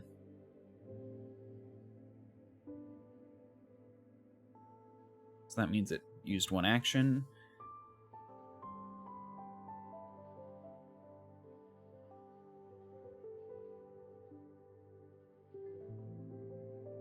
What's this one? Bonus to speed if you're mounted. Mount gains the bonus to speed. If you're mounted, your mount gains the bonus instead. When the movement of one of your allies triggers an enemy's reaction, while the ally is in your champion's aura, the ally gains a +2 status bonus to all defense actions.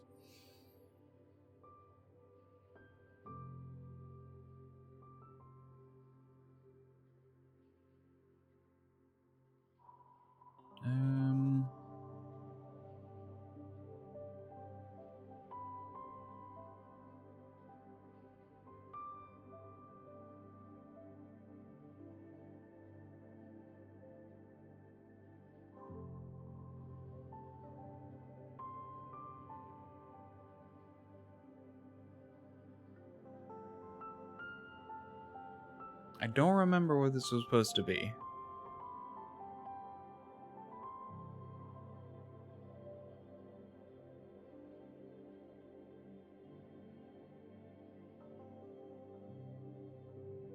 Blessing of the Devoted.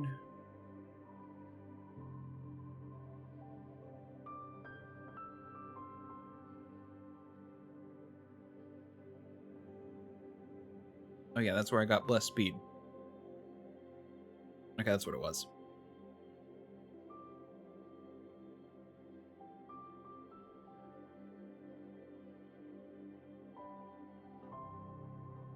Wait. So... Oh, right. So Justice should also say what my aura does. The enemy damages your ally, and both are in your champion's aura. You protect your ally and strike the enemy. What's interesting about this group, I realize, no one has a reactive strike. So this means someone like a spellcaster can't really be pressured as easily. Interesting. Shouldn't be a big deal, though. So I'm going to have them... So they moved up. They might as well just attack.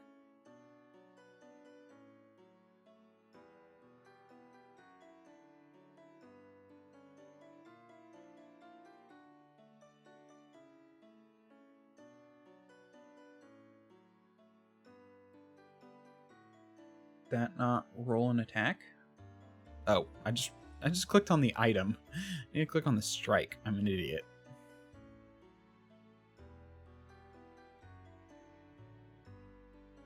There we go. Attack 16. What was that roll?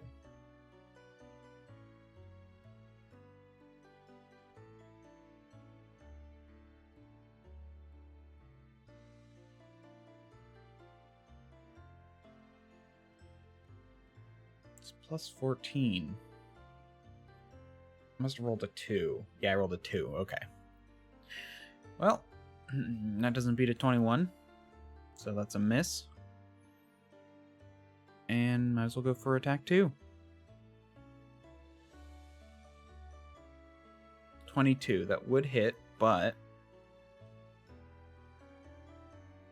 it does hit. Okay.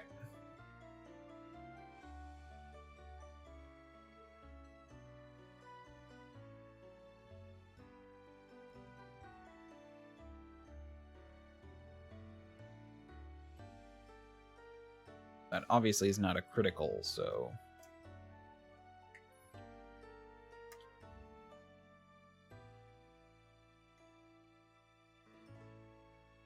Slink. Slink will stay back there. Slink stays back. Didn't mean to do that, but at least I know the range. 75.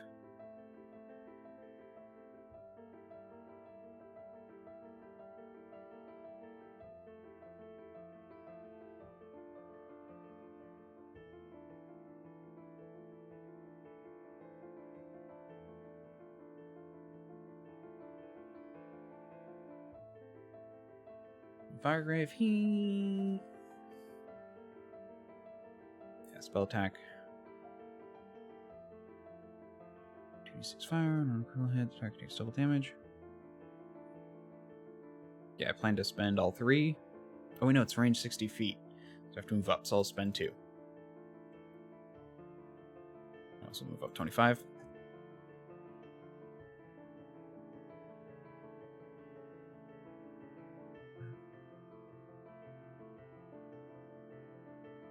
Target X26. It's double damage. Fire does an additional ray. These attacks each increase your multiple attack penalty, but don't increase the multiple until after you make all the spell attack rolls. Yes, okay, so that means I make another one at the same point. But it does go up because so I need to do, so both were 21. I rolled a 10 and a 10. I mean, that makes sense. They're both 21. So let's do 2d20. 4. So the first one misses, but the second one hits. 21 damage.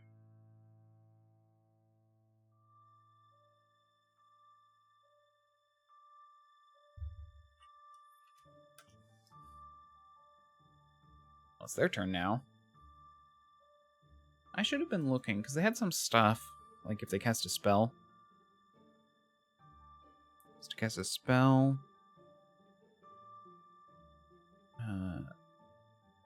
Fading runes cling to the verdant tentacles. Make a tentacle strike. That has a reach of 20 feet.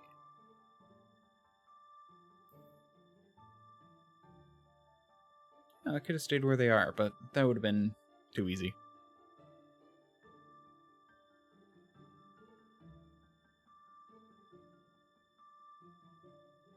Whispers to creature within 50 feet.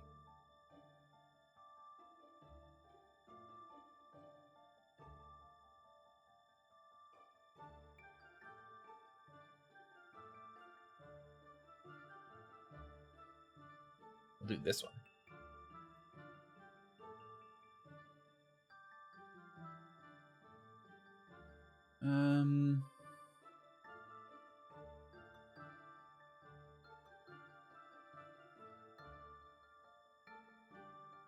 What does it say? DC 22.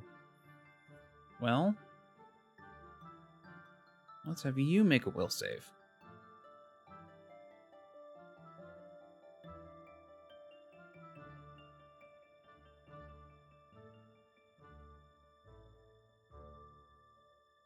$14. That is a fail. Very close to a critical fail, but thankfully not one.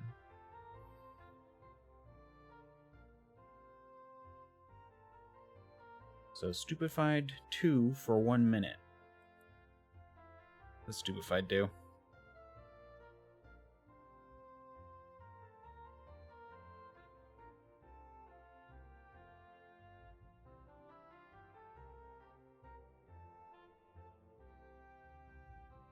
Also, invisibility is gone now.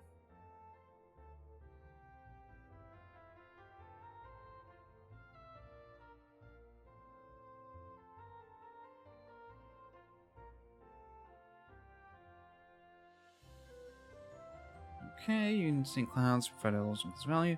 Take a status penalty equal to the value on intelligence, wisdom, and charisma based checks and DCs, including will saving throws, spell attack modifiers, both DCs and skill checks. Anytime you attempt to cast a spell while stupefied, the spell is disrupted unless you exceeded a flat DC. Oh, interesting. But no one else was close enough. But you are stupefied too.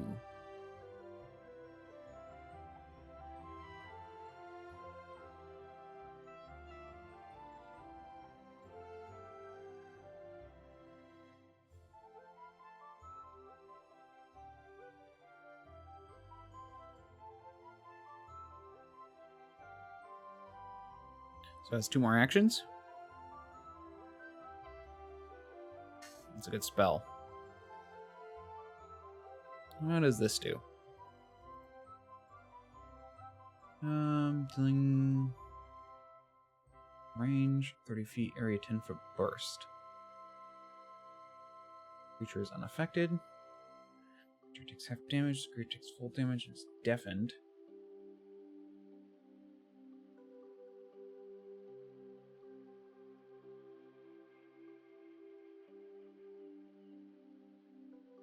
I'm gonna say no to that one. Force Barrage, Illusory Disguise. Honestly, good old-fashioned Fireball.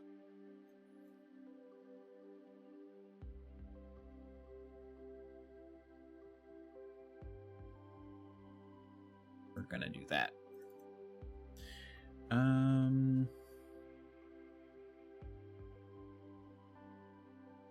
20-foot burst.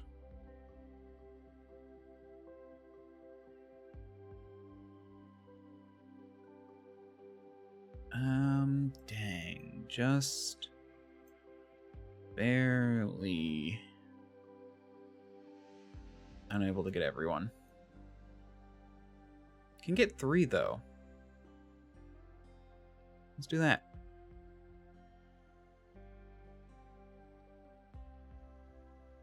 So, Stupefied 1, and we'll deal a great roll though, actually.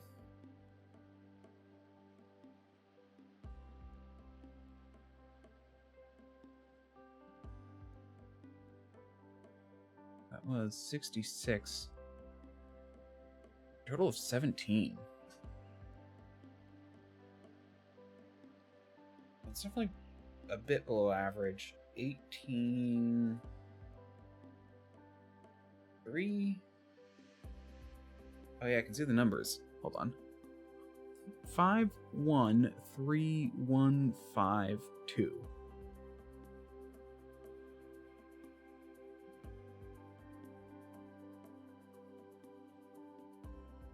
Three times 6 is 12. Plus...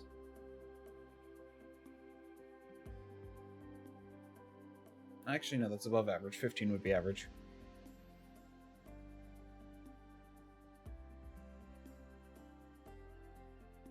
It's a basic saving throw? Yep.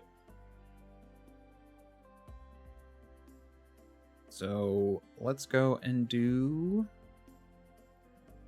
a reflex for you. So you fail.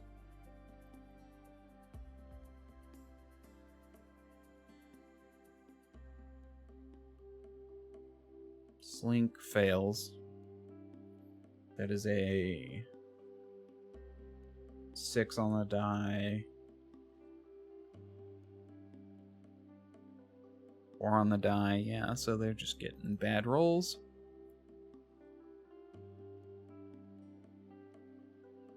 And 23, so you make it. So you only take half damage.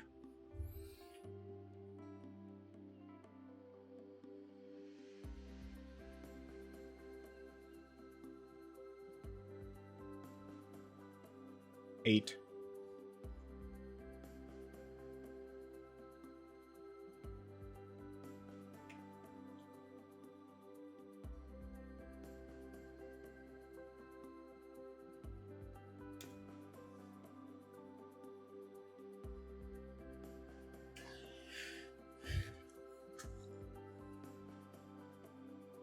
Okay.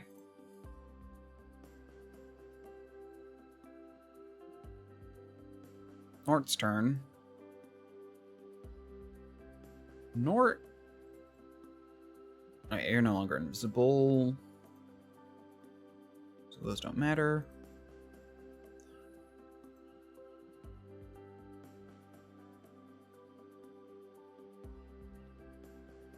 Nort is going to cast Heal on the ally.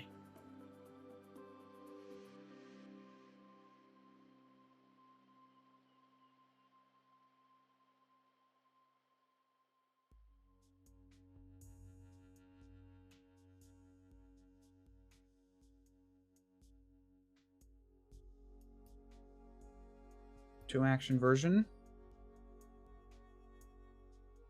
So it's 1d8.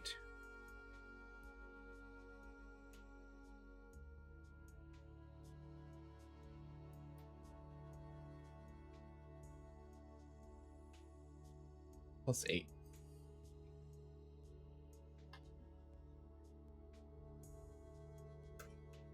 $16. Max roll.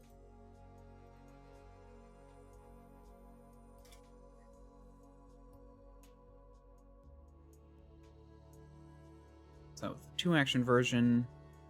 1 action to do something else. Probably move.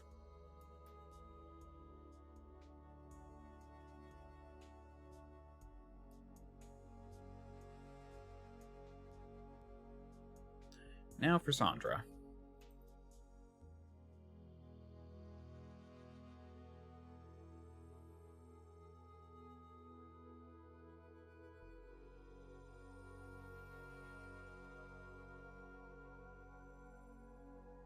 Let's do a trip.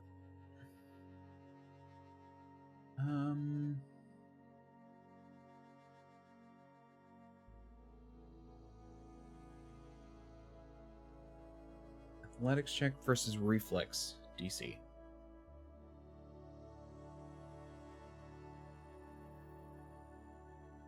$25 versus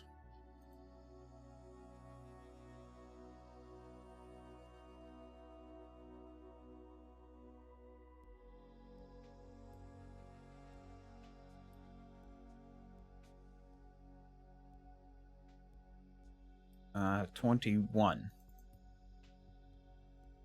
Meaning it succeeds, so you are now prone. Do that one, I guess.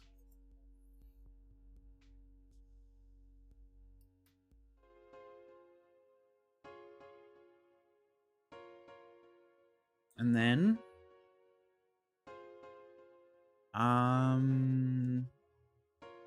attack. What does prone do?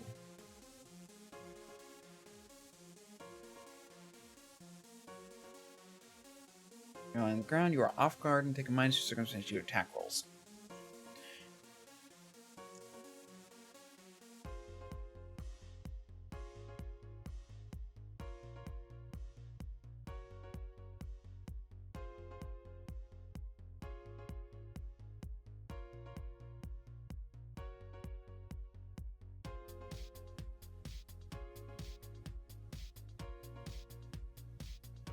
Okay. So they're off guard, which gives them a minus 2 to AC. So Sandra. Is this the one I want? 1 action.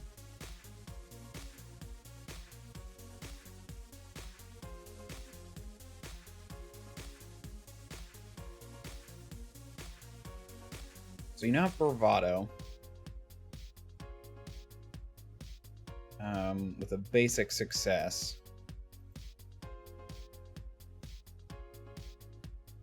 I want to do that real fast so I can remember what that is.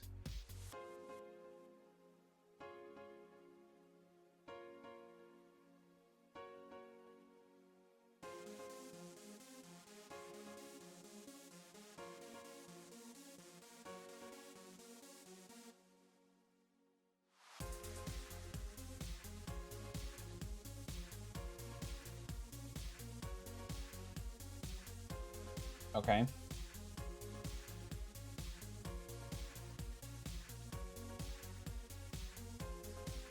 Okay. Make a strike with the agile fitness melee weapon. Strike part of a finisher. The additional damage is 2d6 precision damage instead.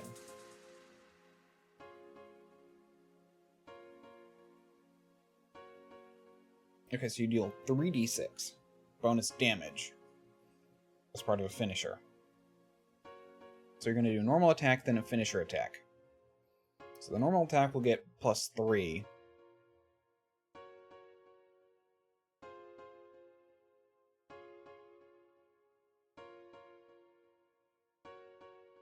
To damage.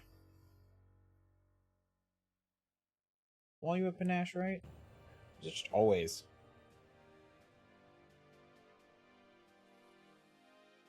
Oh, you always have 2 precision damage. That's nice.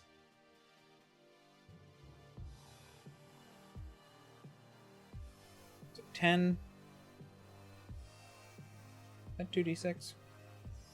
Or 2d8? Yeah.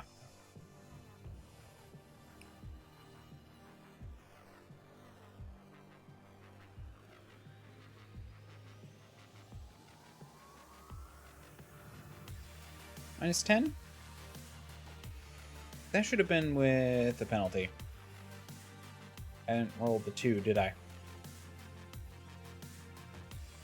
So that should have had...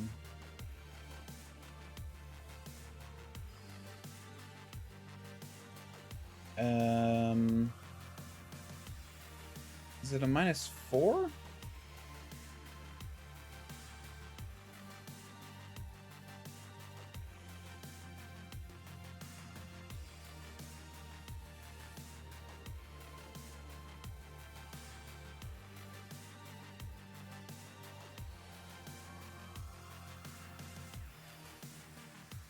Checks.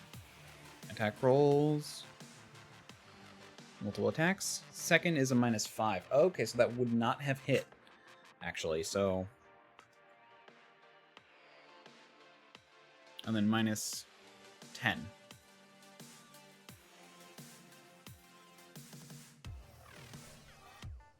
But this one will be the finisher, so I'll deal damage no matter what.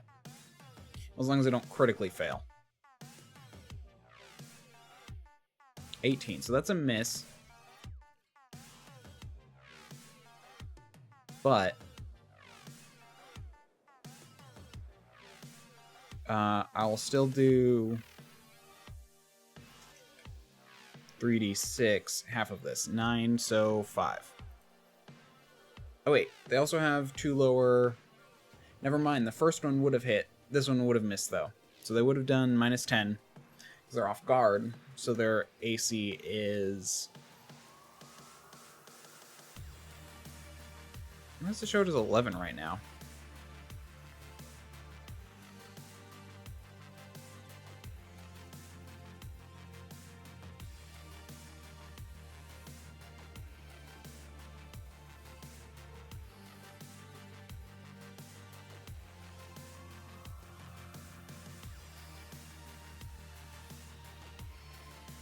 That's weird.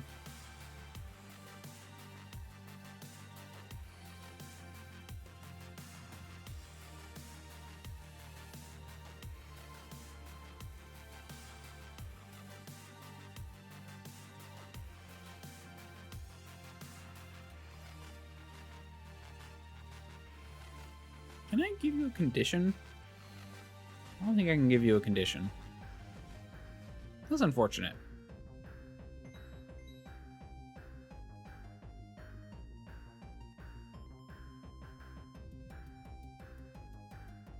That would be nice to be able to give conditions to NPC, or to, yeah.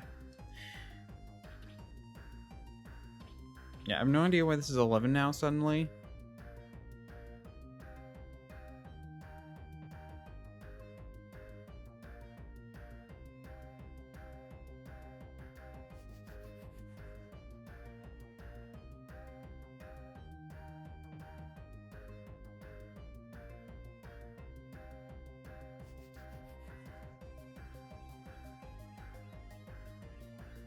Now it's back up to 21.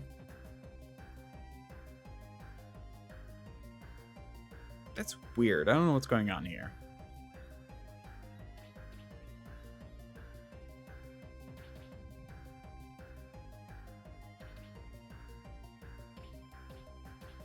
Oh, did I do a minus? I must have done a minus on that on accident. So the 10 did hit, and it would be 13. And then half of 9 is 4. Now Grouse just needs to hit and probably win.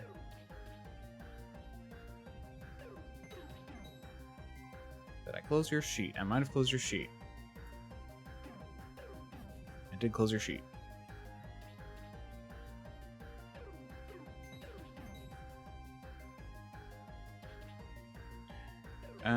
That is a miss. So attack again. That is a hit. And dead. Ow.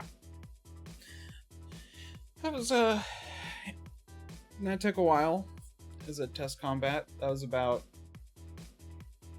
almost, like, an hour and 40 minutes. I think I'm gonna take a break. Do I want to run another combat, or do something else, or what?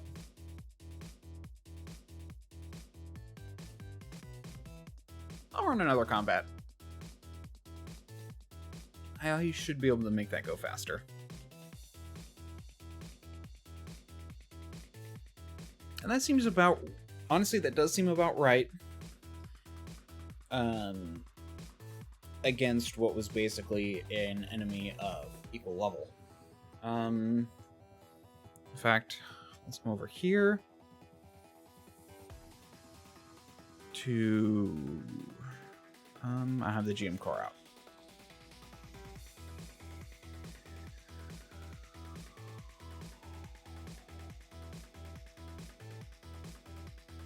Running encounters.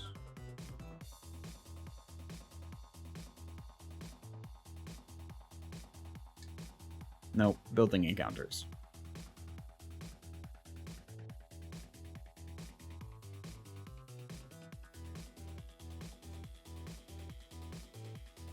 Yeah, so that would have been a trivial. One thing of equal level is trivial. I mean, took a good chunk out of the kobold, but the kobold is terrible. It's good to know that I will discourage penalties to Constitution to players. I kind of figured that'd be the case, but it was worth a try. I think it's kind of funny. Definitely wants to stay very, very far back. Should look into spells with a lot of range.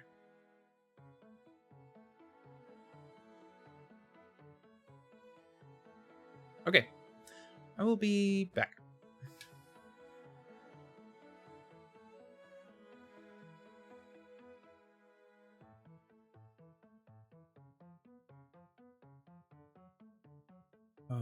Come on, load up timer.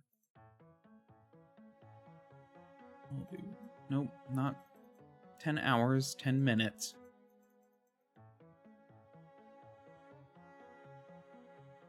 Okay, I'll be back. Okay.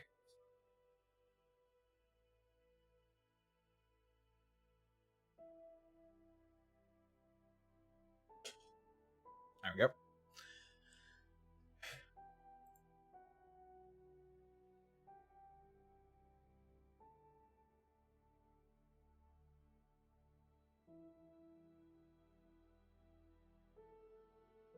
I'm just getting close to the time I'm sometimes end. I'll go for a bit longer, though.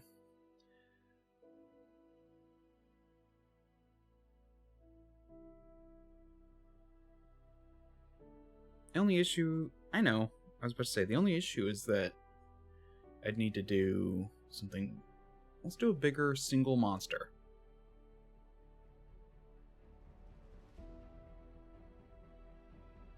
The monster core. So I need one level 7 monster.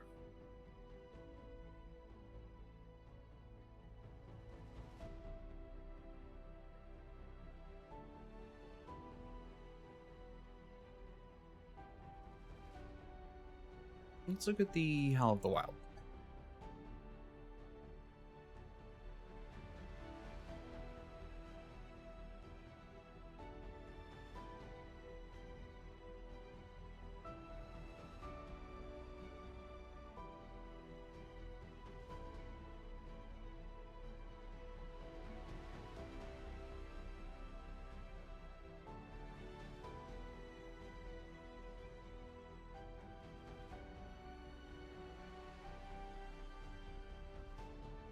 Mirror.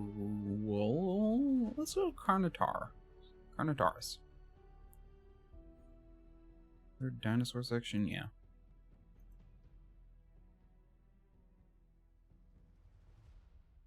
Carno. So we'll do a Carno.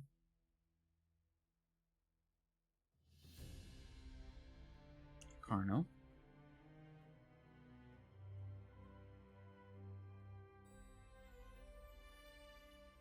You are working properly? Yes.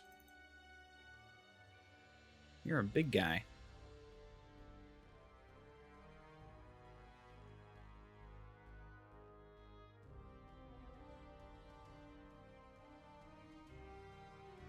Why do you have vision?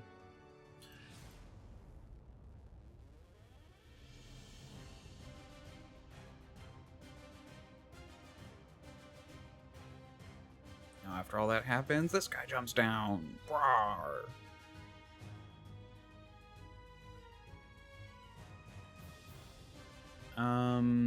Yeah. Reroll initiative.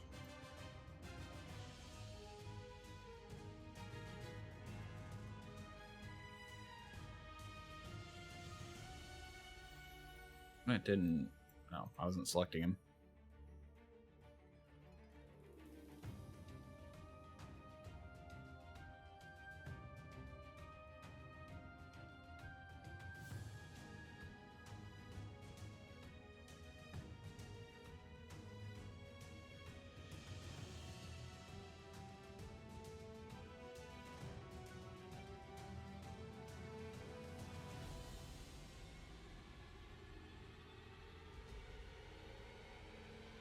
Slink.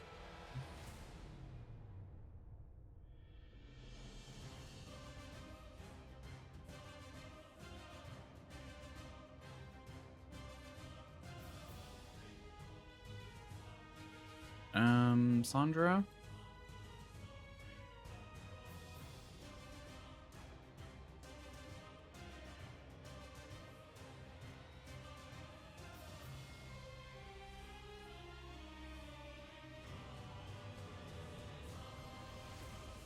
And...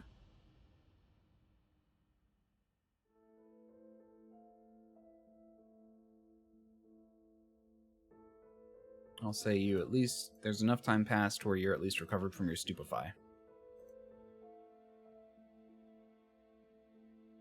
Stupefy is one of the ones that goes down every turn, right? Let me actually check.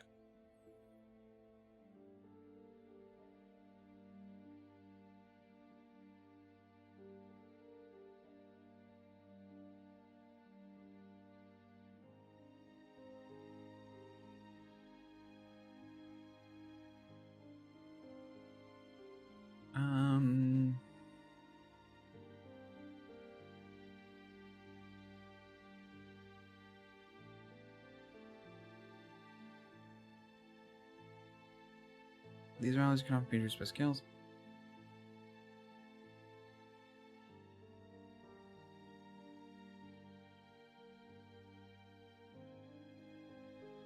Lasts until the condition state duration ends, the condition is removed, or its term.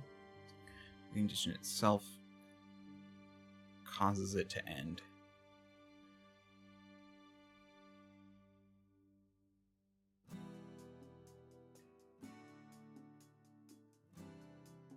One minute, never mind. You're still stupefied.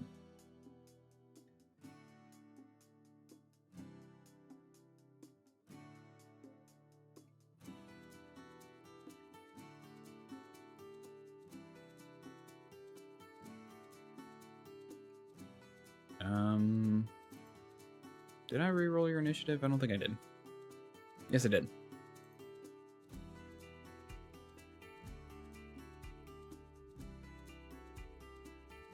Carnotaur goes first. Actually, wait. Yeah, enemies go first on ties. So let's see what you can do. I assume you have a charge ability.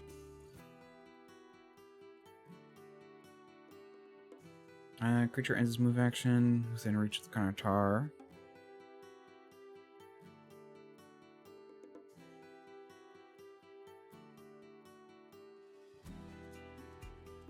Powerful charge. It strides twice, then makes a horn. Moved at least 20 feet from strength position, strikes damage increased 2. Okay.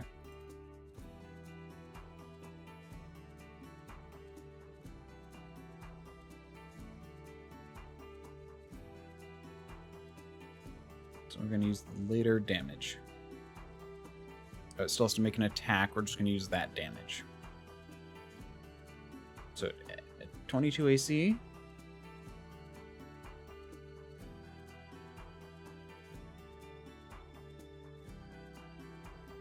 That was 2 actions.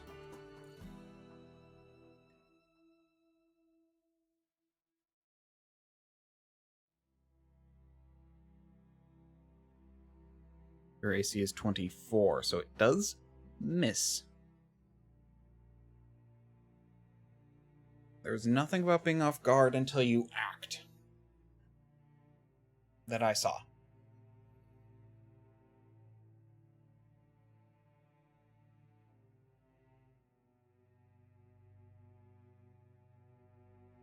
And its attack 3 misses. I'm assuming Vicious Mauling as if...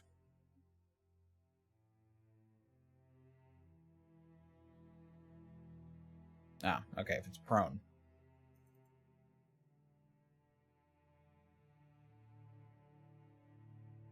So apparently if you... Oh, shit. Sorry.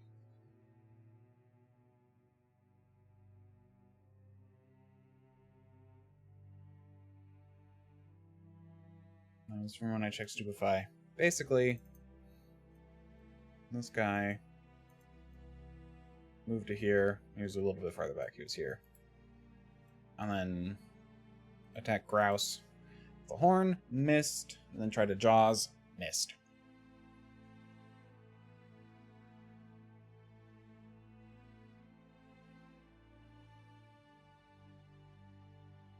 Now Grouse gets to go.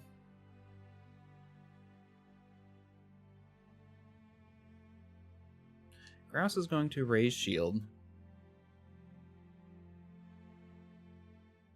Sure. That's not technically the right thing, but oh well.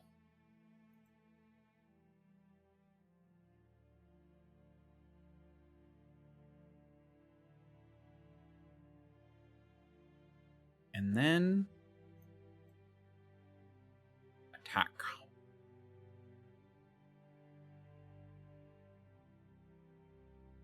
$24. That just hits.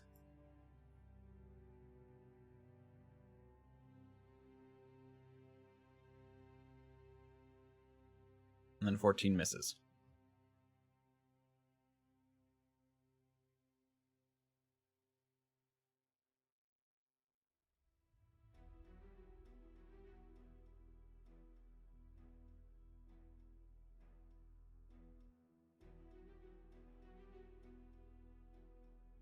So 15.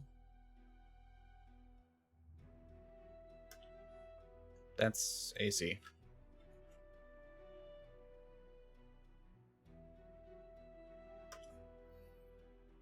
There is a way to switch that up, I think. I'll have to figure that out later, though.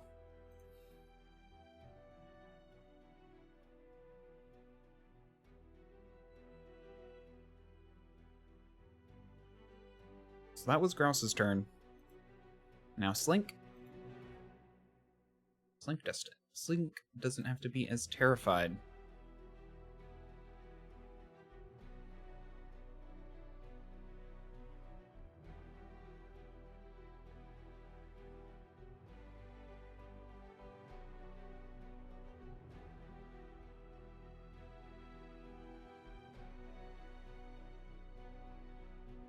What's the range of fear? 120... Oh, area is 120 feet. Range is 30 feet. Target one creature. Wait, what?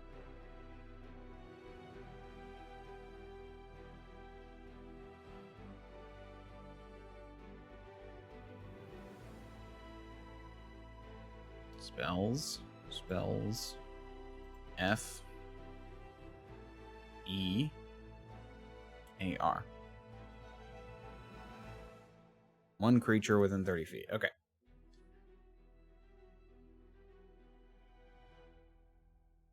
Yeah, the area is wrong, because it's not an area spell. So you Need to make a will save. DC 13. And it gets an 18. That is a failure, so it's frightened 2.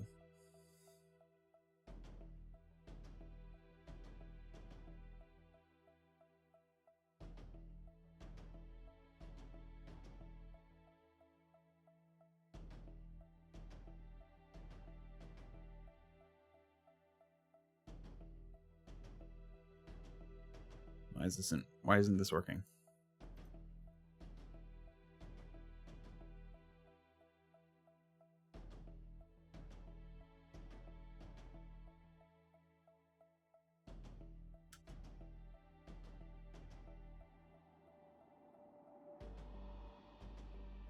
Why can't I?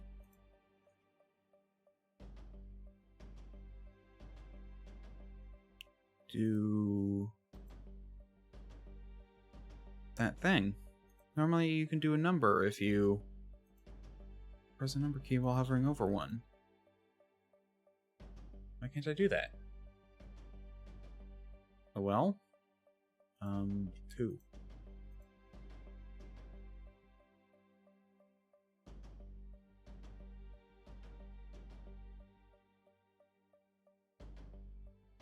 Well, that's annoying. Not sure what's going on there.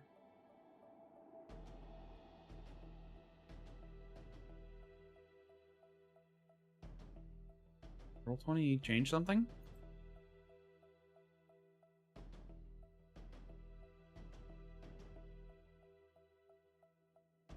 Strange. Okay. Keep going.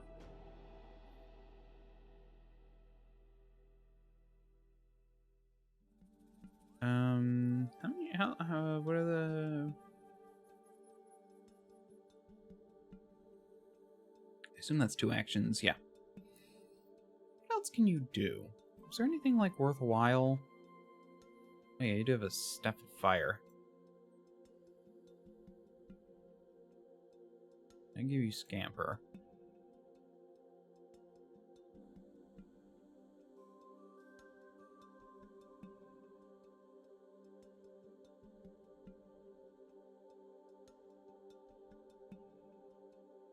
Oh.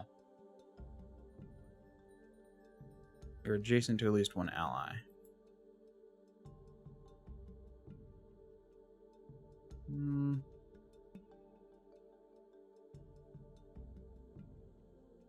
Climb is a separate action.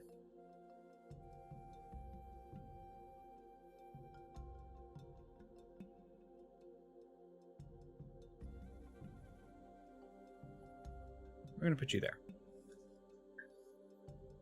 No, that doesn't do anything. We're going to put you there. A bit farther away. North.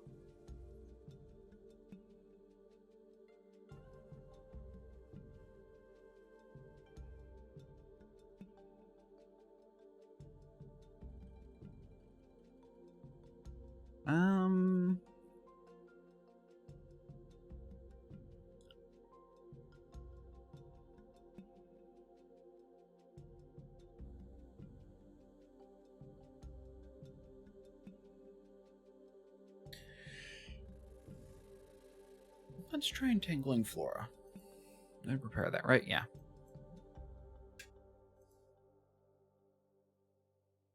Sends the fungi burst out. Tangle a creature. It's difficult terrain.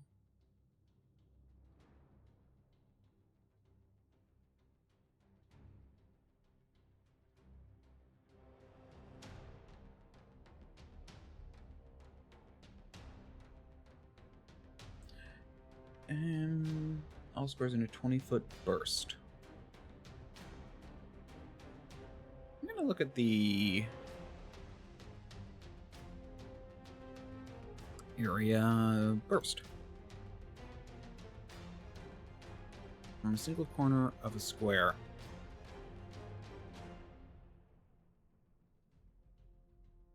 Yeah, emanation is from you. Burst.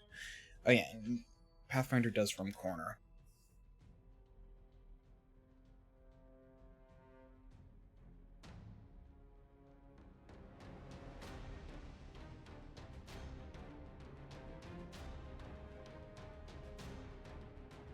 Because I don't want it doing its charge again.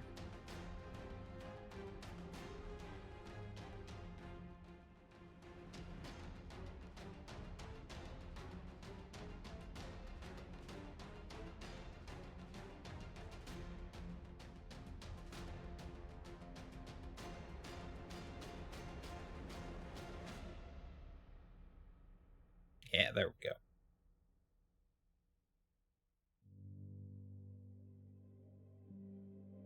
I should have for linger. I don't know why I didn't do linger. Because that allows me to do this. Draw ellipse.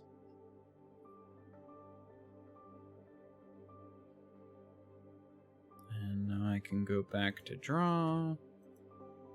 Delete. There we go.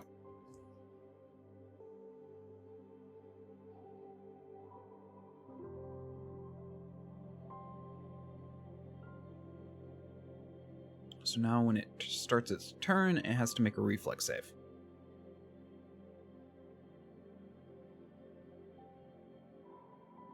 Sandra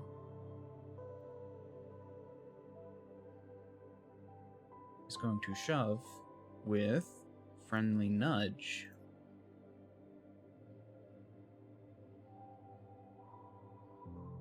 And athletics check to shove. 21, which is a critical success. I think it's shove is normally versus reflex. Let me look at shove. Put it on here for that reason. Fortitude.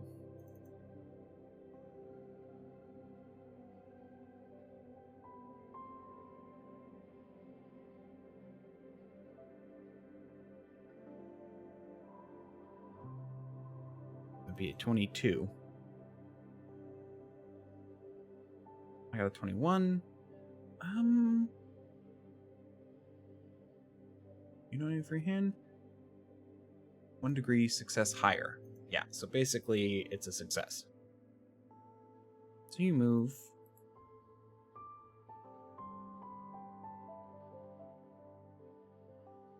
Five feet. And you step up. But that gives me panache. Because shove has bravado because of the athletics one.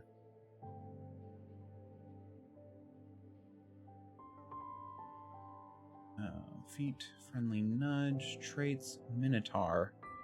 Both of these should have the panache action, actually. Or panache trait as well.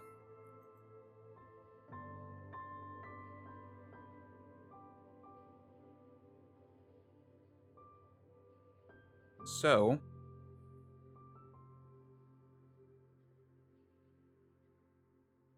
attacking.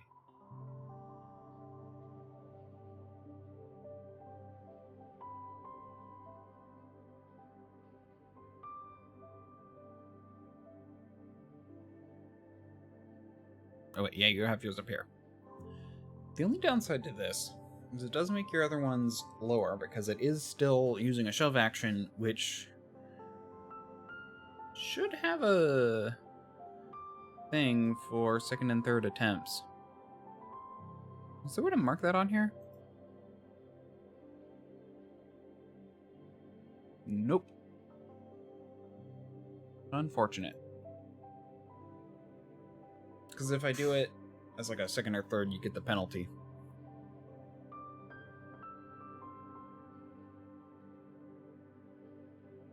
There's no modifier option. 13, what is your AC? 24, so that's a miss. The one thing... Let me check something.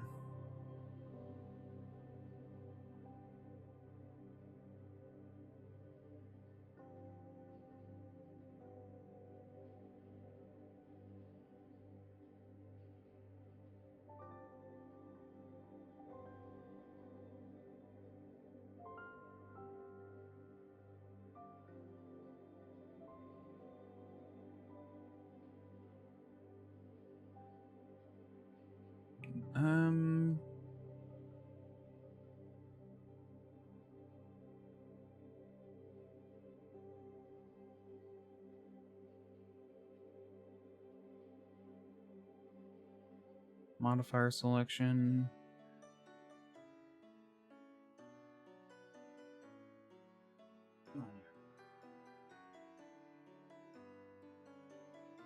Sorry, I just wanted to look at my knee because it felt like there was like a bug bite or something on my knee.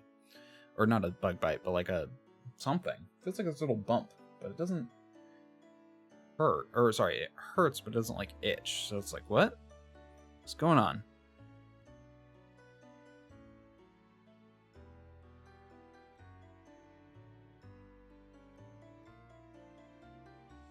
Query bonus rolls. Bonus to rolls. There we are.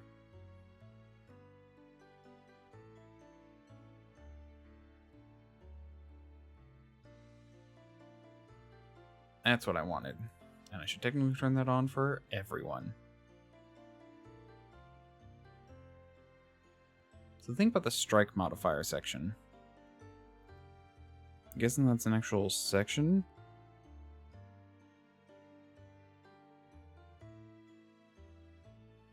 Which also reminds me.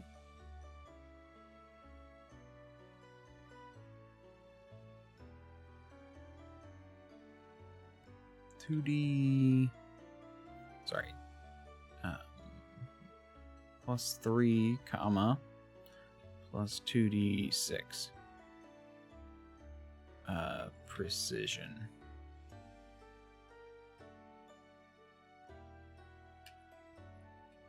$3d6, sorry. So that's there if I have it.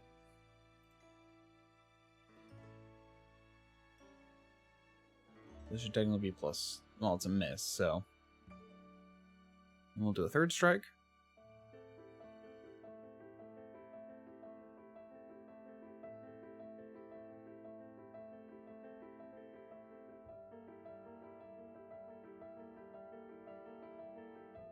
Bonus to roll should be... nothing.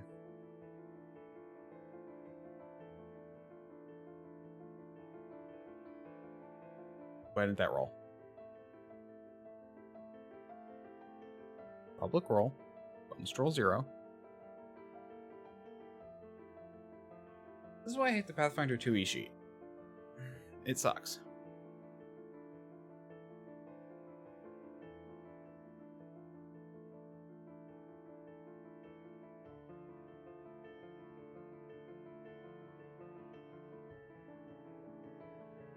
Nope.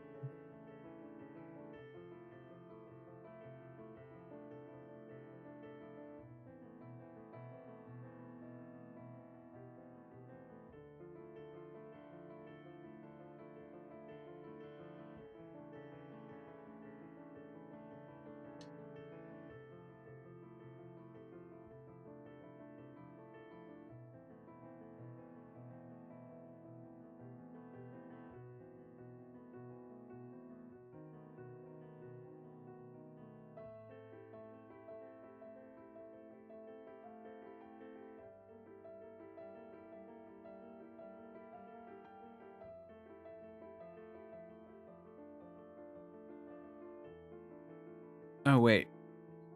No, wait.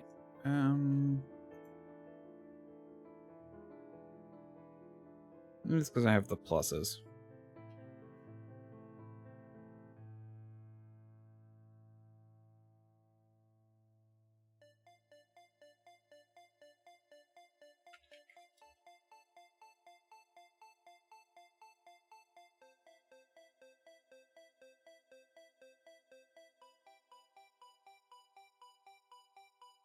Oh, is that the additional damage section? No.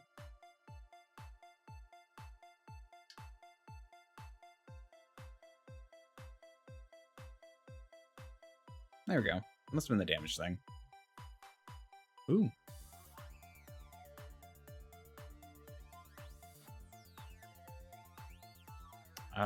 But that was the third attack. I shoved, so I put bravado, so that was probably just a critical finisher. Meaning, even though I miss, I deal 6 damage.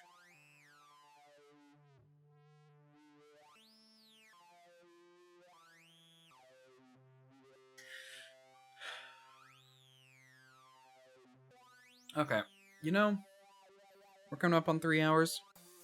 I think I'm going to finish here. I'm going to do some work in the background, maybe. I don't know what I'll do tomorrow, but I need to create some macros to make this easier so I don't have to like click around between all the sheets so often, because that's taking a lot of time. Maybe I'll work on that next stream, actually. I'll set some of that up. But right now, I should probably wrap up. So, thank you all very much for watching. If you liked, you can follow. If you really liked, you can subscribe. If you need more convincing, I should be here Sunday at 10:30 a.m. PDT. You can also check out my YouTube. And if you're there, you can like, comment, and subscribe. And if you need more convincing, there should be another video over here. Until next time, bye-bye. I really need to fix that. But anyway, bye.